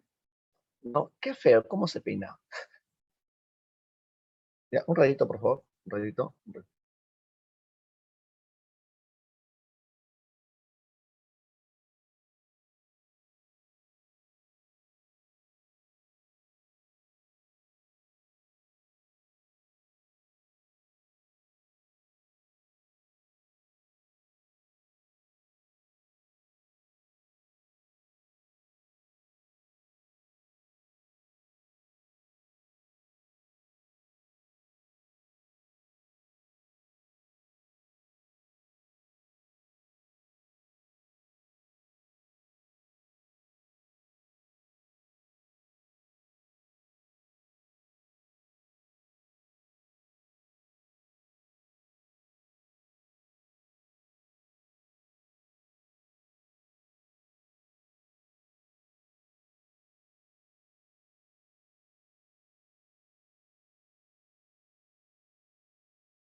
Mi peluca. Sí, también tengo mi peluca. Ya. Werther buscaba una excusa para odiar a Alberto, pero no la tenía. Lo que pasa es que Alberto era un hombre bastante honrado y respetuoso. Y Werther se acerca un poco más a Alberto para estar más cerca de Carlota. La novela tiene dos partes y tiene un epílogo, no que obviamente es la parte final, donde Alberto va a contar los últimos, perdón, donde Guillermo va a contar los últimos momentos de Werther. Aquí podemos observar, ¿no?, la estructura de la novela. Fíjate, la novela es lineal. Encontramos una serie de cartas que van a seguir cierta cronología, donde podemos observar cómo es que Werther sale de su pueblo natal y va a llegar a un pueblito llamado Walgen. Este pueblo llamado Walgen es un pueblo donde Werther va a obtener la felicidad. ¿Por qué? Porque puede pintar, puede leer, tiene un mayor acercamiento con el paisaje, conoce a mucha gente sencilla y lo mejor de todo es que conoce a Carlota. Carlota. Pero lamentablemente el sentimiento hacia Carlota empieza a crecer, pero no va a tener no florecimiento porque Carlota ya estaba comprometida con Alberto por una promesa que le hizo a su madre antes de morir. Por eso que por recomendación de Guillermo, Werther decide irse. se aleja de Carlota, sale raudamente del pueblo intentando olvidar a la mujer de la cual él ya se había prendado. Pero lamentablemente en su viaje va a tener un choque con la vida burguesa, porque Werther no va a trabajar como secretario de un diputado y se da cuenta de que ese mundo de horarios no era para él. Es por eso que Werther regresa al pueblo donde fue feliz, pero oh, maldita sea, ese pueblo ya no era para él, porque su Carlota ya estaba casada con Alberto. Ya se habían casado. Y Werther va a obtener un fuerte sufrimiento y decepción amorosa. Y Werther, la última vez que ve a Carlota, la última vez comete el peor error de todos. ¿Cuál es? Besar a Carlota. Tú no puedes tocar las puertas del cielo cuando el cielo no es para ti. Werther besa a Carlota. ¿Quieren ver esa parte? ¿Quieren ver? Es bien graciosa ya esa parte del beso. ¿Sí? Ya leemos esa parte, ¿ah? Werther había ido a la casa de Carlota. No está tocando piano. Werther había ido a la casa de Carlota y le llevó unos cuentos de un artista llamado Ossian, donde Werther se pone a leer en voz alta y y Werther se emociona porque lo que están leyendo se parece mucho a la historia de los dos, donde los protagonistas no pueden estar juntos porque lamentablemente la fatalidad los encuentra. Sí, es una pasión frustrada. Y los dos se van a reconocer en los personajes y se van a poner a llorar. Sí, lee esta parte, ¿ya? Lee esta parte conmigo. Dice, un raudal de lágrimas que brotó de los ojos de Carlota, desahogando su corazón, interrumpió la lectura de Werther. O sea, Carlota estaba llorando. Este hizo a un lado el manuscrito y tomando una de las manos de la joven soltó también el amargo llanto. O sea, Werther también se pone a llorar. Carlota, apoyando la cabeza en la otra mano, se cubrió el rostro con su pañuelo, víctimas ambos de una terrible agitación. Y veían su propia desdicha en la suerte de los héroes de Ossian. Ossian es el poeta que ponen a leer. Y juntos lloraban. Sus lágrimas se confundieron. Los ardientes labios de Werther tocaron el brazo de Carlota. Ella se estremeció y quiso retirarse, pero el dolor y la compasión la tenían atada a la silla como si un plomo pesara sobre su cabeza. Ahogándose y queriéndose dominarse, suplicó con a Werther que siguiera la lectura. Werther, por favor, sigue leyendo. No, su voz rogaba con un acento del cielo. Y Werther, cuyo corazón latía con violencia de querer salir del pecho, temblaba como un azogado y tomó el libro y leyó inseguro. ¿Por qué me despiertas? Soplo embalsamó de primavera. Tú me acaricias y me dices, traigo conmigo el rocío del cielo, pero pronto estaré marchito. Porque pronto vendrá la tempestad, arrancará mis hojas, mañana llegará el viajero y vendrá el que me ha conocido en todo mi esplendor, su vista me buscará a su alrededor y no me hallará. Estas palabras causaron en Werther un gran abatimiento y se arrojó a los pies de Carlota. Fíjate lo histriónico que es Werther. Se arroja a los pies de Carlota. ¿Ya? ¿Te imaginas esa escena? O sea, está leyendo y se arroja a los pies. Se arroja a los pies de Carlota con una desesperación completa y espantosa y tomándole las manos, oprimió contra sus ojos, contra la frente y Carlota sintió el vago presentimiento de un siniestro propósito. Trastornado su juicio, tomó también la mano de Werther y las colocó sobre su corazón. O sea, Carlota toma las manos de Werther y las coloca en su corazón. Carlota, no sé si te das cuenta, pero tu corazón está en tu pecho. Estás que pones las manos de un hombre que está templo de ti en tu pecho, Carlota. Carlota, amiga. Ya. Tomó las manos de Werther y las colocó sobre su corazón. Se inclinó con ternura hacia él y sus mejillas se tocaron. El mundo desapareció para los dos. La estrechó entre sus brazos, la apretó contra su pecho y cubrió con besos los temblorosos labios de su amada, de la que salían palabras entrecortadas. O sea, Carlota le decía, Werther, murmuraba con voz ahogada y desviándose, Werther, y sentía con suave movimiento tratando de retirarse, Werther, suelta, coche. No, dijo por tercera vez, ahora con acento digno e imponente. Él se sintió dominado, la soltó y se tiró al suelo como un loco. Carlota se levantó en un trastorno total, confundido entre el amor y la ira, que le dijo, Werther, esta es la última vez que me Werther. No volverás a verme. Te voy a bloquear de mi WhatsApp. ¿No? Y entregándole una mirada llena de amor a aquel desdichado, corrió a la habitación contigua y ahí se encerró. Werther extendió las manos sin atreverse a detenerla. O sea, ¿te imaginas? Werther estaba así. Se extendió las manos sin atreverse a detenerla. En el suelo y con la cabeza en el sofá. O sea, ¿te imaginas la cabeza en el sofá? Permaneció más de una hora sin dar señales de vida. Al cabo de ese tiempo oyó ruido y despertó. era la criada. O sea, Werther se quedó dormido en el piso. O sea, más dramático no puede haber más que Werther. ¿Ya? Sí, se quedó dormido en el piso. Yo acabo de tiempo, yo río y despertó. Era la criada que venía, que venía a poner la mesa. Se levantó y se puso a caminar por el cuarto. Y Carlota no había salido, seguía encerrada en el cuarto. Cuando volvió a quedarse solo, se acercó a la puerta por donde había entrado Carlota y le dijo en voz baja: Carlota, Carlota, una palabra al menos, un adiós siquiera. Ella guardó silencio, esperó, suplicó, esperó una vez más y por último se alejó y le dijo: adiós, Carlota, adiós para siempre, que te dure, que te dure. No, y Werther se fue. Sí, Werther se fue. Cuando Werther se fue, llegó a su casa, intentó dormir y al día siguiente terminó lo que había empezado ya a escribir. Porque Werther se dio cuenta que estaba preso de una pasión vedada. Werther se dio cuenta, no, que estaba preso de una pasión que crecía y crecía en su pecho y que lamentablemente le hacía mucho daño a él y a todos. Así que Werther se dio cuenta que en este mundo no puede ser feliz. Así que Werther tomó la decisión de acabar con su vida.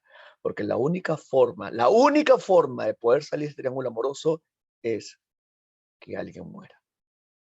O muere Alberto, o muere Carlota, o muere él. Y lee esta carta. Estas son las últimas palabras de Werther. Esta es la última vez que abro los ojos. La última. Ay de mí, ya no volverán a ver la luz del día. Estarán cubiertas por una tiniebla densa y oscura. Sí, viste de luto primavera.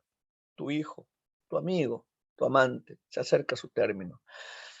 Carlota, es una cosa que no se parece a nada y que solo puede compararse con las percepciones confusas de un sueño. Al decirse esta mañana es la última, Carlota, apenas puedo entender el sentido de estas palabras. ¿La última? Yo, que ahora tengo la plenitud de mis fuerzas, mañana rígido e inerte, esta vez la tierra. ¿Morir? ¿Qué es eso? ¿Ya lo ves? Los hombres soñamos siempre que hablamos de la muerte. He visto morir a mucha gente, pero somos tan pobres de mente que no sabemos nada del principio ni del fin. Fíjate, Werther es un cuestionador de lo que se llama vida-muerte. Está cuestionando como una actitud romántica que está en contra de lo racional. O sea, hasta sus últimos instantes, Werther es un hombre bastante cuestionador, rebelde, que está no dudando de estas palabras que tienen que ver con la existencia. Vida, muerte, ¿qué es eso? Dice Werther. En este momento todavía soy mío, todavía soy tuyo. Sí, tuyo, querida mía. Y dentro de poco separados, aislados quizá para siempre. No, Carlota, no. ¿Cómo puedo dejar de ser? Existimos, sí, pero dejar de ser. ¿Qué significa esto? Es una frase más, un ruido que mi corazón no entiende. Muerto, Carlota, cubierto en la fría tierra, en un rincón angosto y oscuro. Tuve yo cuando adolescente una amiga que era apoyo y consuelo de mi abandonada juventud. Murió y estuve con ella hasta la fosa, donde vi cuando bajaron el ataúd. Oí el crujir de las cuerdas cuando las soltaron y cuando las recogieron. Luego arrojaron la primera palada y la fúnebre caja hizo un río sordo. Después, más sordo. Después, aún más, hasta que quedó cubierta de tierra por completo. Caí al lado de la fosa, delirante, oprimido y con las entrañas despedazadas. Pero no supe nada de lo que me sucedió, de lo que me sucederá. Muerte, tumba, no entiendo esos conceptos. Oh, perdona. Ayer, aquel debió ser el último momento de mi vida. Oh, ángel. Fue la primera vez, sí, la primera vez que una alegría pura y sin límite llenó todo mi ser. Me ama, me ama. Aún queman en mis labios el fuego sagrado que brotaban de los suyos. Todavía inunda en mi corazón estas delicias abrasadoras. Perdóname, perdóname. Sabía que me amabas, lo sabía desde las primeras miradas, aquellas miradas llenas de tu alma. Lo sabía desde la primera vez que estrechaste mi mano. Y sin embargo, cuando me separaba de ti o veía a Alberto a tu lado, me asaltaban por doquier rencorosas dudas. Ah, ¿tú sabías que Carlota y Werther caminaban de la mano por el parque? De la mano. Hey, amiga, creo que no te das cuenta, pero ya pues. Y comprometida. Oye, Carlota, no te pases. ¿Te acuerdas de las flores que me enviaste? Ah, se me llaman flores. ¿Te acuerdas que me enviaste las flores? ¿Te acuerdas de las flores que me enviaste el día de aquella enojosa reunión en que ni pudiste darme la mano ni decirme una sola palabra? Pasé la mitad de la noche arrodillado ante las flores, porque eran para mí el sello de tu amor. Pero ay, Estas imprecisiones se borraron como se borra poco a poco en el corazón del creyente el sentimiento de la gracia que Dios le prodiga por medio de símbolos visibles. Todo perece, todo, pero ni la misma eternidad puede destruir la candente vida que ayer recogí de tus labios y que siento dentro de mí. Me ama. Mis brazos la han estrechado, mi boca ha temblado, ha balbuceado palabras de amor sobre su boca. Es mía, eres mía. Sí, Carlota, mía para siempre. ¿Y qué importa que Alberto sea tu marido, tu esposo? No le es más que para el mundo y para Facebook. Pero ese mundo que dice que amarte y quererte arrancarte de los brazos, no de tu marido para decir los míos es pecado. Que sea pecado, que así sea. Si lo es, ya lo espío. Yo saboreo ese pecado en sus delicias, en sus infinitos éxtasis. He aspirado el bálsamo de la vida con él y he fortalecido mi alma. Desde ese momento eres mía, oh Carlota. Voy delante de ti. Voy a reunirme con mi padre, que también lo es tuyo. Carlota, me quejaré y me consolará hasta que tú llegues. Entonces volaré a tu encuentro. Te cogeré en mis brazos y nos uniremos en presencia del Eterno. Nos uniremos con un abrazo que nunca tendrá fin. No es sueño y delirio. Al borde del sepulcro brilla para mí la verdadera luz. Volveremos a vernos. Veremos a tu madre y le contaré todas las cuitas de mi corazón.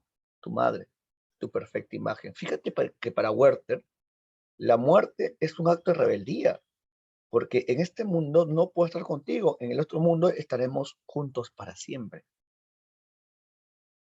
Sereno y tranquilo, tocaré las puertas de bronce del sepulcro. Si hubiera tenido la suerte de morir como sacrificio por ti, con alegría y entusiasmo hubiera dejado este mundo. Seguro de que mi muerte afianza tu descanso y la felicidad de tu vida. Pero ay, solo algunos seres con privilegio logran dar vida por los que aman y ofrecerse en holocausto para centuplicar los gozos de existencias amadas.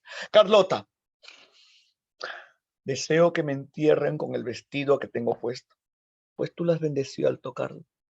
La misma petición haga tu padre. Mi alma se cierne sobre el féretro. Prohíbo que me registren los bolsillos. Llevo en uno aquel lazo, la cinta rosa que tenías en el pecho el primer día que te vi, rodeado de tus niños. Oh, tus niños, esos pirañas. Abrázalos 1000 veces y cuéntale la gracia de su amigo. ¿Cómo los quiero? ¿Cómo los quiero? Aún los veo agitarse a mi alrededor. Ay, cuánto te he amado. Desde el momento primero de verte. Desde ese momento comprendí que llenarías mi vida. Haz que entierren el lazo conmigo. Me lo has dado el día de mi cumpleaños y le he guardado como una reliquia santa. Nunca sospeché que aquel principio llevaría este final. Ten calma. Te lo suplico, no desesperes. Están cargadas. Oigo las 12. Sea lo que tenga que ser. Carlota, Carlota. Y Huerta se dispara en la cabeza a la altura del ojo derecho. Confundía mucho a Werther, me dio un poco de cólera, la verdad. Él tenía esperanza, pero ella sabiendo que no. Sí, Carlota en algunos momentos de la novela da mucha cólera, ¿ya? ¿Por qué? Porque Carlota le quiere presentar amigas a Werther para que se aleje de él. Pero Carlota se queda simplemente en querer presentárselas, o sea, no las hace. ¿Por qué? Porque no quiere que Werther se aleja de ella. Carlota, en verdad, da mucha cólera. Lo que pasa es que los dos sentían algo, pero Carlota, ¿por qué no va más allá? Porque Carlota termina siendo una mujer que respeta las convenciones. Aparte que le hizo una promesa a su madre antes de fallecer. Así que, y aparte que estamos en el siglo XVIII, no es siglo XXI. En el siglo XVIII, una mujer divorciada era muy, muy, muy mal vista. Y si no me crees, lee Ana Karenina. ¿Ya? Bueno, sí, en serio, el siglo XVIII es una época de fuertes convenciones. Bueno, no, Carlota no era romántica. El romántico era Werther, el apasionado, el cuestionador. Bueno, sigue leyendo. Werther se disparó en la cabeza. Un vecino vio el fogonazo y oyó la detonación, pero como todo permaneció en calma, no averiguó qué había pasado. A las 6 de la mañana del día siguiente entró el criado de la alcoba con la luz y vio a su amo tendido, bañado en sangre y con una pistola. Le llamó y no consiguió respuesta. Quiso levantarle y vio que todavía respiraba Werther. Corrió a avisar al médico y a Alberto. Cuando Carlota oyó la puerta, un temblor convulsivo se apoderó de su cuerpo, despertó a su marido y se levantaron. El criado, entre llantos y sollozos, le dio la fatal noticia. Carlota cayó desmayada a los pies de su esposo. Cuando el médico llegó al lado del infeliz, lo encontró en el suelo sin salvación posible. El pulso le latía, pero todas sus partes estaban paralizadas. Werther estaba agonizando. La bala había entrado por arriba del ojo derecho y haciendo saltar los sesos. Le sangraron de un brazo, la sangre corría. Todavía respiraba. Unas manchas de sangre que se veían en el respaldo de su silla demostraban que consumó el acto sentado frente a la mesa en que escribía y que en las convulsiones de su agonía había caído al cielo. Se encontraba boca arriba, cerca de la ventana, vestido y con zapatos, con fraga azul y con chaleco amarillo. Fíjate la ropa que usaba Werther. La gente de la casa de la vecindad y poco después todo el pueblo se movieron.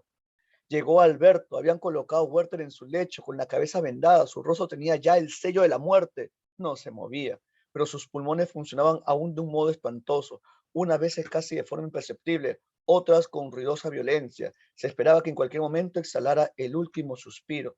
No había bebido más que un vaso de vino de la botella sobre la mesa. El libro de Emilia Galotti, que compartía con Carlota, estaba abierto sobre el pupitre. La consternación de Alberto y la desesperación de Carlota eran inefables.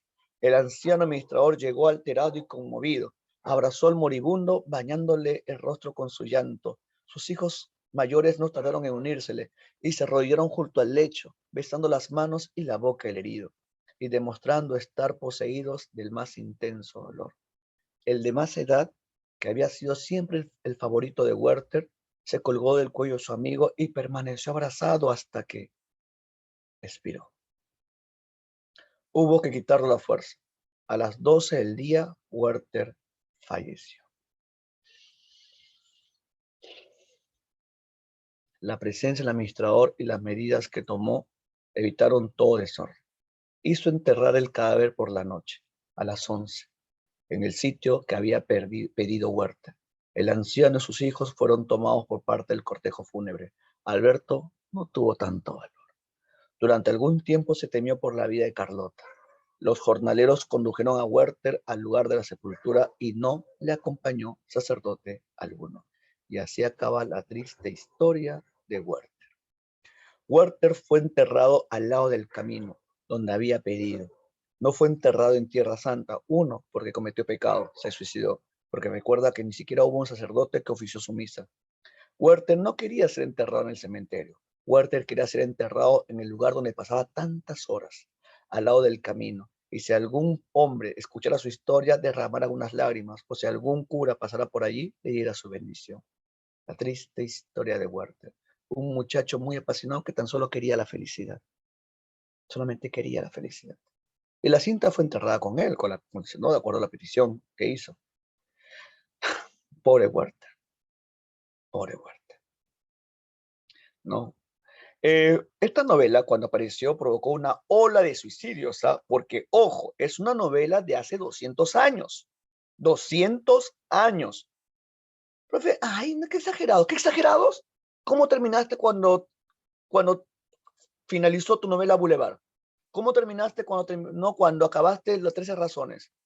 ¿No terminaste mal? ¿Llorando? ¿En pleno siglo XXI? Ay, profesor. Sí, es verdad. Ya, sí. Bueno, pues eso le pasó a Werther. Y eso pasó con muchos jóvenes alemanes, lo que se va a llamar la fiebre de Werther. Sí, la fiebre de Werther. Lo peor es que estaba en modo depresión. No, pues a ver. Entonces no me leas esta novela. Entonces, si no va a ser la última clase con Abel. Abel, fue un gusto haberte conocido. Ah, ya la superaste. Fue en el 2018. Ah, qué bueno que la superaste ya. Sí, enterraste el cadáver, Abel. ¿El cadáver ya lo enterraste? ¿No dejaste rastro alguno? ¿Acabaste con todos las pruebas? Sí. Ya. Muy bien, Abel. Bueno, no sé. Ya, aquí te dejo un comentario. Recuerda que la novela no solamente muestra una pasión que va creciendo y que termina siendo frustrada, una pasión frustrada que notoriamente se ve en Werther, sino que también hay una manifestación de naturaleza y también la crítica a la burguesía. ¿Ya? La burguesía está siendo representada en esta novela más que todo en el personaje Alberto. Ya. Segundo tema, el realismo. ¿Ya? El realismo. Mira esta pintura realista. Parece un cuadro, parece una fotografía. Es una pintura realista. Esta pintura realista se llama El pago de las segadoras. Así se llama. Es un cuadro, ¿no?, que pertenece a este contexto histórico-artístico. El pago de las segadoras. Ya, la pregunta es, ¿qué representa el cuadro y qué intenta mostrar? Primero, vemos que es un cuadro que más que una visión idealizada del campo, es una visión bastante empobrecida del campo. Si los románticos el campo era un lugar de exaltación de sus emociones, aquí el campo, fíjate cómo lo está mostrando, un lugar de pobredumbre, porque los colores que utiliza, fíjate los colores que se vale el artista, colores ocres, ¿no? Colores tierra. Después, el personaje que está allí, mira al campesino que está allí, el hombre que tiene en su mano. ¿Saben cómo se llama ese instrumento de segar? ¿Alguien sabe? Que está normalmente asociado a la muerte. No es hacha. Esa es una guadaña, no una guadaña. No, en Fortnite se ve pico. No, es una guadaña. Ya es una guadaña.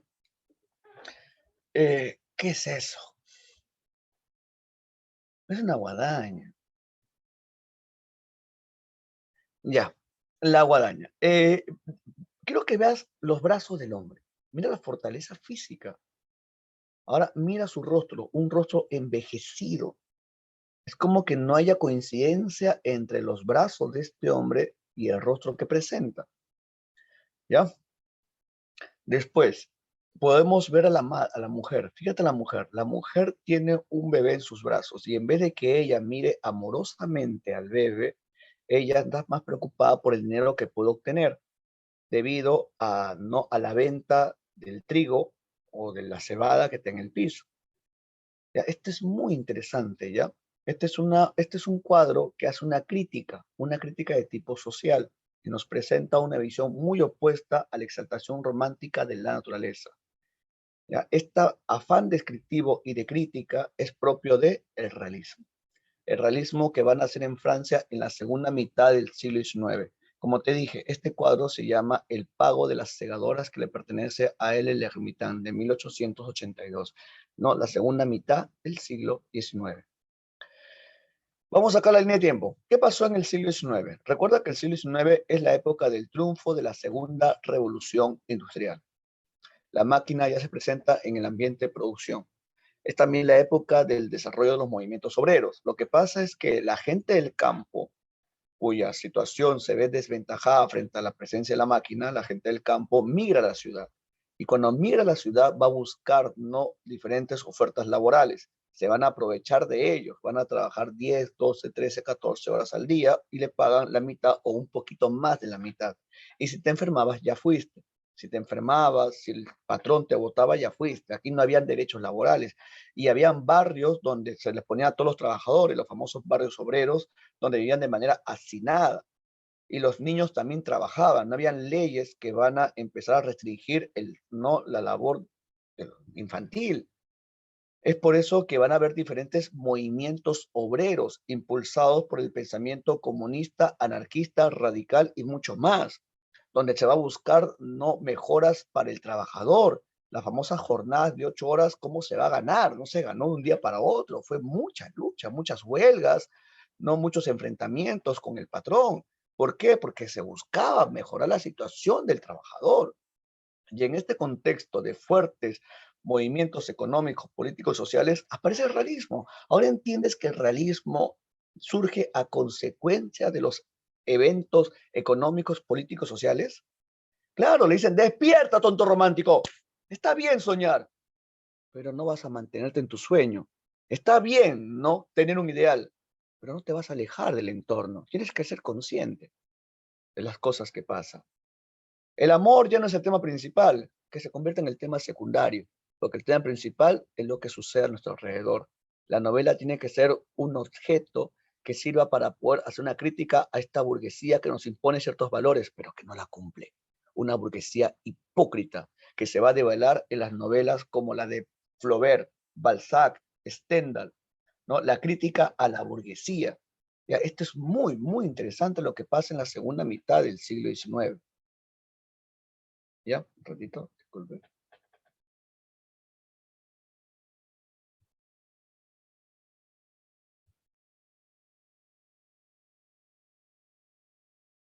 Ya. Por declaración de parte de los realistas. No, es que si no le escribo se desespera. Era. Y aquí nos ayuda la lectura Victoria Solís. Victoria, acompáñanos en esta parte, por favor. Señorita Victoria.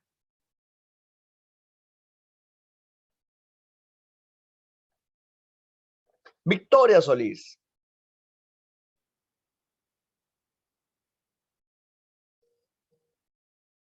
Victoria Solís.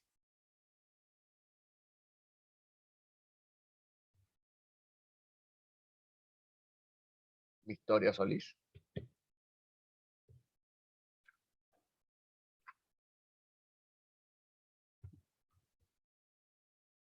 Victoria Solís.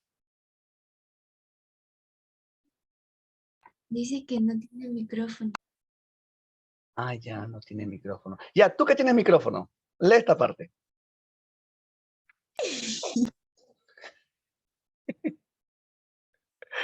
Lee esta parte, por favor, Esther. Ya. Este movimiento literario aparece en la segunda mitad del siglo XIX como consecuencia de las circunstancias sociales de la época, la consolidación de la burguesía como casa dominante, la industrialización, el crecimiento urbano y la aparición del proletariado.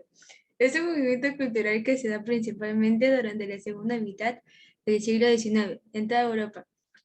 Esta nueva manera de ver las cosas se inicia hacia 1850 en Francia, con la publicación de la revista Realismo, que define los rasgos más característicos de este movimiento. Las novelas realistas se escriben desde los años 30, pero el realismo como escuela no se consolida hasta la década de los 50, como la Revolución de 1868, en que van tomando cuerpo las posiciones antirrománticas o superadoras del romanticismo. Gracias, Esther. Cuidado, te atropellen, ¿ah? Hay un carro ahí que no está pasando algo. Ya. ¿Esther está en la calle o está manejando? Bueno. Ya, mañana nos enteramos en el Trome. Ya, como leyó su compañera, mi casa queda en la avenida. Pero ¿cómo hacer tu casa en la avenida? Pues Esther, tienes que hacerlo, no sé, ahí en medio de la vía expresa, te pasas también tú.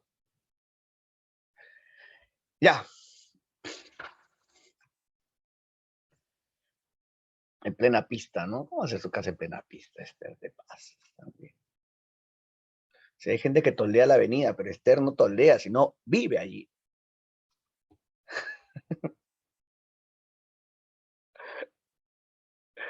Ya. Algo interesante que le dio su compañera es el contexto en el cual se desarrolla, ¿no?, el realismo, que ya habíamos hablado, ya habíamos comentado al comienzo de la clase, ¿no? Estamos hablando de, uno, el crecimiento de las ciudades.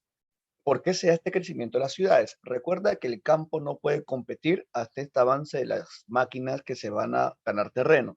Es por eso que mucha gente del campo migra a la ciudad. Esa migración del campo a la ciudad trae una superpoblación de la ciudad, un crecimiento urbano. Este crecimiento urbano hace que las ciudades también se acomoden a estas nuevas realidades. Es por eso que van a aparecer, ¿no?, el alcantarillado, la luz, ¿no?, la luz pública y muchas cosas más que tu profe de HU te habrá contado, ¿no? Después, la burguesía. Recuerda que la burguesía va a tener mucho poder a raíz también del crecimiento económico, porque ellos van a impulsar la industria, la industrialización que necesita también una clase obrera, esta clase obrera que va a ser el proletariado, la nueva clase social que aparece en la segunda mitad del siglo XIX, el proletariado. Y la situación del proletariado va a ser expuesta ¿por quién? Por Carlos Marx, ¿se acuerdan?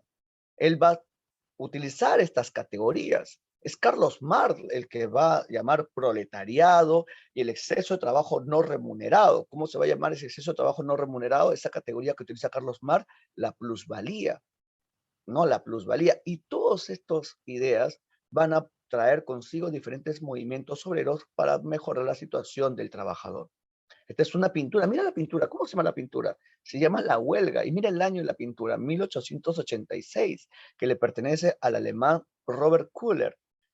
Ahí podemos ver, ¿no?, que el arte también está intentando plasmar las situaciones de su época y termina siendo manifestaciones de denuncia pública. No, el fuerte simbolismo que también tiene este cuadro. Mira la simbología de izquierda y derecha.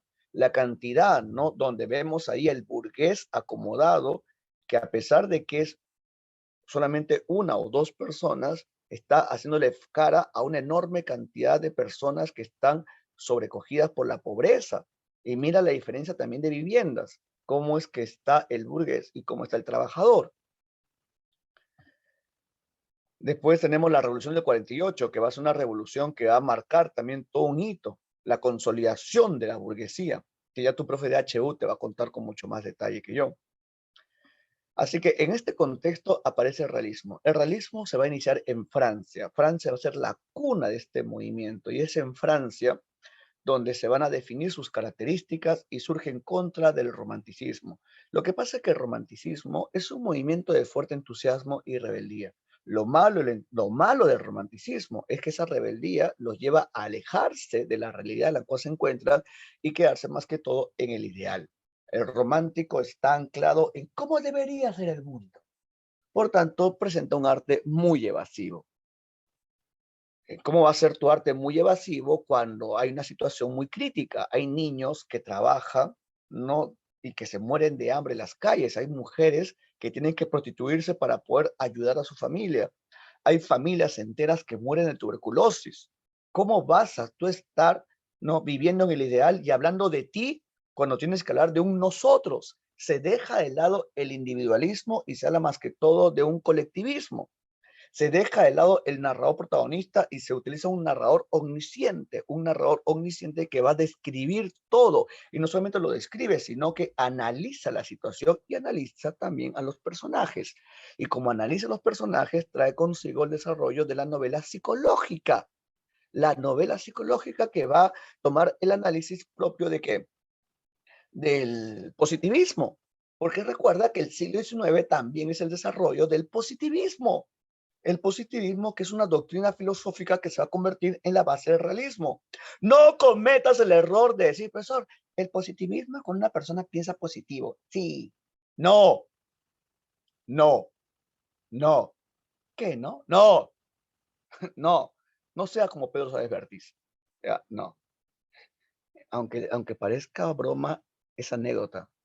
Sí, Pedro Suárez Vértiz, en sus tantos artículos que escribe en Facebook y que alguna vez lo publicó la revista Somos, él decía que era muy positivista porque él siempre miraba las cosas buenas de la vida. Ay, que alguien lo desconecte de una vez. En serio, en serio. Y te recomiendo no leer a Pedro Suárez Vértiz por salud mental. ¿Sí? Por salud mental.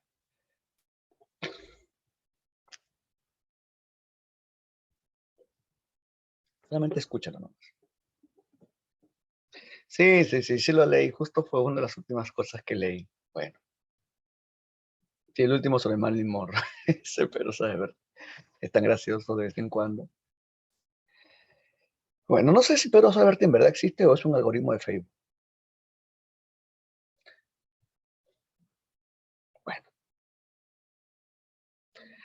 Ya, el realismo, no solamente, a ver, por favor, no cometas el error de decir, profesor, el realismo se llama así porque habla de la realidad.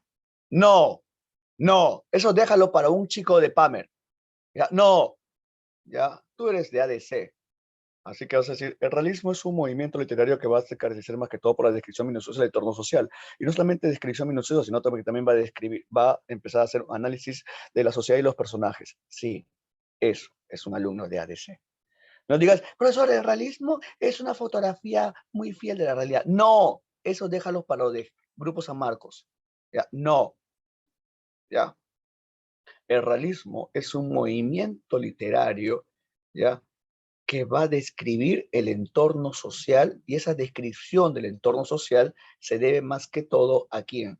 Se debe a la influencia del positivismo, porque recuerda que el positivismo es una doctrina filosófica que va a creer mucho en el avance de las ciencias, y como cree mucho en el avance de las ciencias, entonces se va a basar en el conocimiento a partir de la experimentación científica. Y si recordamos nosotros, el primer paso del método científico es la observación rigurosa. Y la observación rigurosa, que es propio del método científico, va a influir en el realismo. Pues, profe, es verdad, ¿no? Claro, hay coincidencias. El realismo está muy emparentado con las ciencias. ¿Ya? Así que, por favor, no vas a decir, el realismo es porque la realidad. No, eso lo déjalo para la Academia del Brócoli. ¿Ya? No. ¿Ya? Sí. ¿Ya? Lee conmigo esta parte. El realismo pretende la reproducción exacta, completa, sincera del ambiente social. ¿Qué quiere decir eso? Que intenta mostrarlo todo. Y de la época en la cual vivimos. Soy muy conscientes de su contemporaneidad. Esta reproducción debe ser la más sencilla y posible para que todo lo comprenda. ¿Qué quiere decir cuando dice lo más sencilla? El lenguaje no tiene que ser muy elaborado. Es un lenguaje directo, sencillo y preciso. No tienen que buscar mayor ampulosidad, ¿no?, en el lenguaje. Nada de giros retóricos, no. Simplemente directo. Lenguaje simple y objetivo. Así es Aarón Maldonado. Lenguaje simple y directo, para que todos lo entiendan. Tanto el burgués de una muy buena educación como el proletariado que recién ha aprendido a leer y escribir. Tiene que hablar de todo, sobre todos y para todos. ¿Ya? Esto es muy interesante, ¿ya? Por tanto, la literatura va a tener un papel muy social. La literatura está al alcance de todos. Y la literatura, como busca estar al alcance de todos, aparece en los diarios. Van a aparecer las novelas de folletín. Por ejemplo, Crimen y Castigo, la novela de Dostoyevsky, apareció por partes en un diario llamado El Mensajero Ruso en 1848. Es la época de la novela de folletín. Así que recuerda, hay una observación rigurosa, y esta observación rigurosa tiene que ver con una mirada muy objetiva, dejando de lado el subjetivismo de los románticos. El subjetivismo, que era la exposición de los sentimientos y emociones, una descripción, pero a partir de lo que ellos sienten. No, ya no importa lo que tú sientes, sino lo que importa es cómo es. Y esto cómo es se debe a la observación detallada y minuciosa, dejando de lado la adjetivación emotiva. No, vamos a tener una mirada más científica del mundo. Es lo que se busca. Y eso lo vas a encontrar en el prólogo de Ave sin Nido también. Clorinda Mateo Turner, en 1889, cuando hace Ave sin Nido, ella en el prólogo te advierte, querido lector, lo que te voy a mostrar no te va a gustar. No te va a gustar, pero no importa, porque la literatura tiene que ser una obra que refleje tanto las virtudes como los vicios de un pueblo. Clorinda, desde el comienzo de Ave sin Nido, te dice, oye, lo que vas a leer no te va a gustar. Y en verdad, a la gente no le gustó para nada Ave sin Nido. ¿Por qué? Porque la novela muestra temas que la sociedad no quería ver. ¿Qué temas? El abuso sobre indígenas. No solamente abuso físico, sino que también abuso sexual, las relaciones interraciales y hasta el incesto. El incesto, donde dos hermanitos se aman y después se dan cuenta que son medios hermanos, maldita sea. No peor que la Rosa de Guadalupe. Es la Rosa de Guadalupe, pero sin el vientecito. Sí. Es por eso que la gente dijo, ¿qué es esto? Maldita sea, ¿qué es esta novela? Clorinda Mato de Turner te lo advierte en el prólogo de Ave sin Nido. Es por eso que el prólogo es muy importante leerlo. Y lo vamos a leer ya en clase. El estilo es sobrio y preciso, directo, lenguaje preciso, alejándose de cualquier tipo, ¿no?, de retórica que intente no adornar las palabras. No, ya fue ya. La observación detallada que trae consigo, la mirada incisiva que trae consigo la descripción detallada. Ahora piensa, ¿cómo crees que van a ser las novelas realistas? ¿Tú crees que las novelas realistas van a ser breves, de unas 100 páginas? No, las novelas realistas son extensos volúmenes, recontra larguísimas. Si no me crees, busca la edición de Guerra y Paz de León Tolstoy. Busca la edición de Ana Karenina. Crimen y Castigo, ¿cuántas páginas tiene? Tiene más de 500 páginas. Y eso que estás comprado la edición escolar. Ya, sí. Ya son enormes volúmenes. ¿Por qué? Por la descripción detallada de ambientes, personajes, costumbres, y no solamente la descripción no, del externo, sino también el análisis del interno. Porque en Crimen y Castigo hay un análisis de la interioridad de los personajes y la preferencia por la prosa, dejando de lado la poesía, dejando de lado, ¿no?, las manifestaciones emotivas del yo. ¿No? Aquí más que todo se usa la novela, cuento y ensayo. El ensayo en el Perú tiene mucha pegada, ¿no?, con Manuel González Prada, y las novelas con Clorinda Mata Turner y Mercedes Cabello de Carbonera.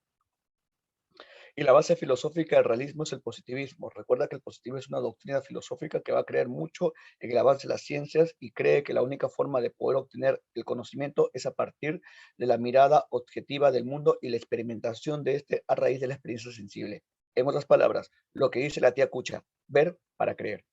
Cuando la tía Cucha dice, ver para creer, eso es pensamiento positivista. ¿Por qué? Porque el pensamiento positivista se debe a lo que los sentidos me dicen, lo que me dice mi mirada, lo que me dice mi olfato, lo que me dice mi gusto, lo que me dice mi tacto y los sentidos, la experiencia sensorial del mundo. Profesor, ¿entonces mi tía Cucha positivista? Sí, positivista. También positiva.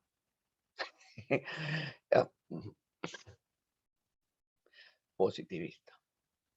Este es el pensamiento positivista, ¿no? La experiencia sensorial es lo que se va a llamar, ¿no?, el conocimiento posteriori, que tu profe de filosofía te habrá explicado sobre eso, ¿no? Ese es el positivismo, ¿ya? Y en literatura tenemos, en la última etapa del realismo, tenemos a este muchacho. Él es Emilio Solá. La última etapa del realismo se va a llamar naturalismo, o también llamado como tu colegio, la escuela de la fealdad. ¿Por qué el naturalismo fue llamada la escuela de la fealdad? Porque el naturalismo, que va a ser la última etapa del realismo, va a exagerar los postulados realistas. Sí, va a presentar a personajes en situaciones límites. Presenta personajes en situaciones bien paupérrimas.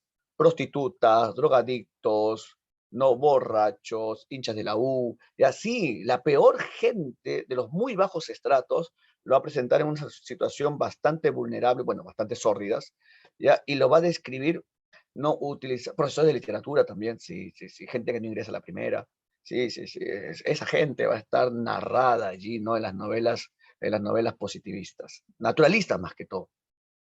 Así que el naturalismo intenta mostrar a estos personajes en situaciones bastante sórdidas, utilizando un tipo de lenguaje científico. O sea, por medio de las ciencias busca entender la conducta de los personajes. Los pone como ratas de laboratorio en lugares sumamente terribles y busca analizar su conducta, sus motivaciones y las consecuencias de sus acciones. Sí, los naturalistas son genial. Un tipo de experiencia naturalista lo encontramos en Aves sin nido. En Aves sin nido hay un poquito de naturalismo, ya no es tan naturalista, pero encontramos un poco de naturalismo cuando, ¿no?, la narradora, ¿no?, la voz que nos lleva por la historia, habla de que los indios son así debido a su escasa alimentación. Los indios son así debido a la situación geográfica en la cual se encuentran. O sea, el naturalismo intenta hacer eso, explicar conducta de los personajes por medio de su ambiente, lo que se va a llamar el determinismo de Hipólito Taine, o tu profe creo que lo llama darwinismo social también. Ya, eso es lo que intenta hacer el naturalismo. Ya, mostrar la naturaleza humana por medio de una explicación científica. Ya, es la última etapa del realismo. ¿Te parece bien que la próxima semana, cuando empiece la clase, te hable de Crimen y Castigo porque solamente vamos a hacer vanguardismo? No, Fausto no viene en San Marcos, ya no viene. Venía hasta el 2016, 2015. ¿Sí? ¿Sí? Pero igual te voy a enviar el material. Igual te envío Crimen y Castigo, igual te envío las cuitas del joven Werther, te envío las novelas en PDF y también te voy a enviar el manga, ya, de Crimen y Castigo y de las cuitas del joven Werther. ¿Ya? Para que lo leas, lo revises y puedas tú, ¿no?, acercarte al texto. Sí, ya sé que eres un otaku ya, porque hasta aquí huele, ¿no?, a cuates. y cifra. Por eso que te emocionas con el manga.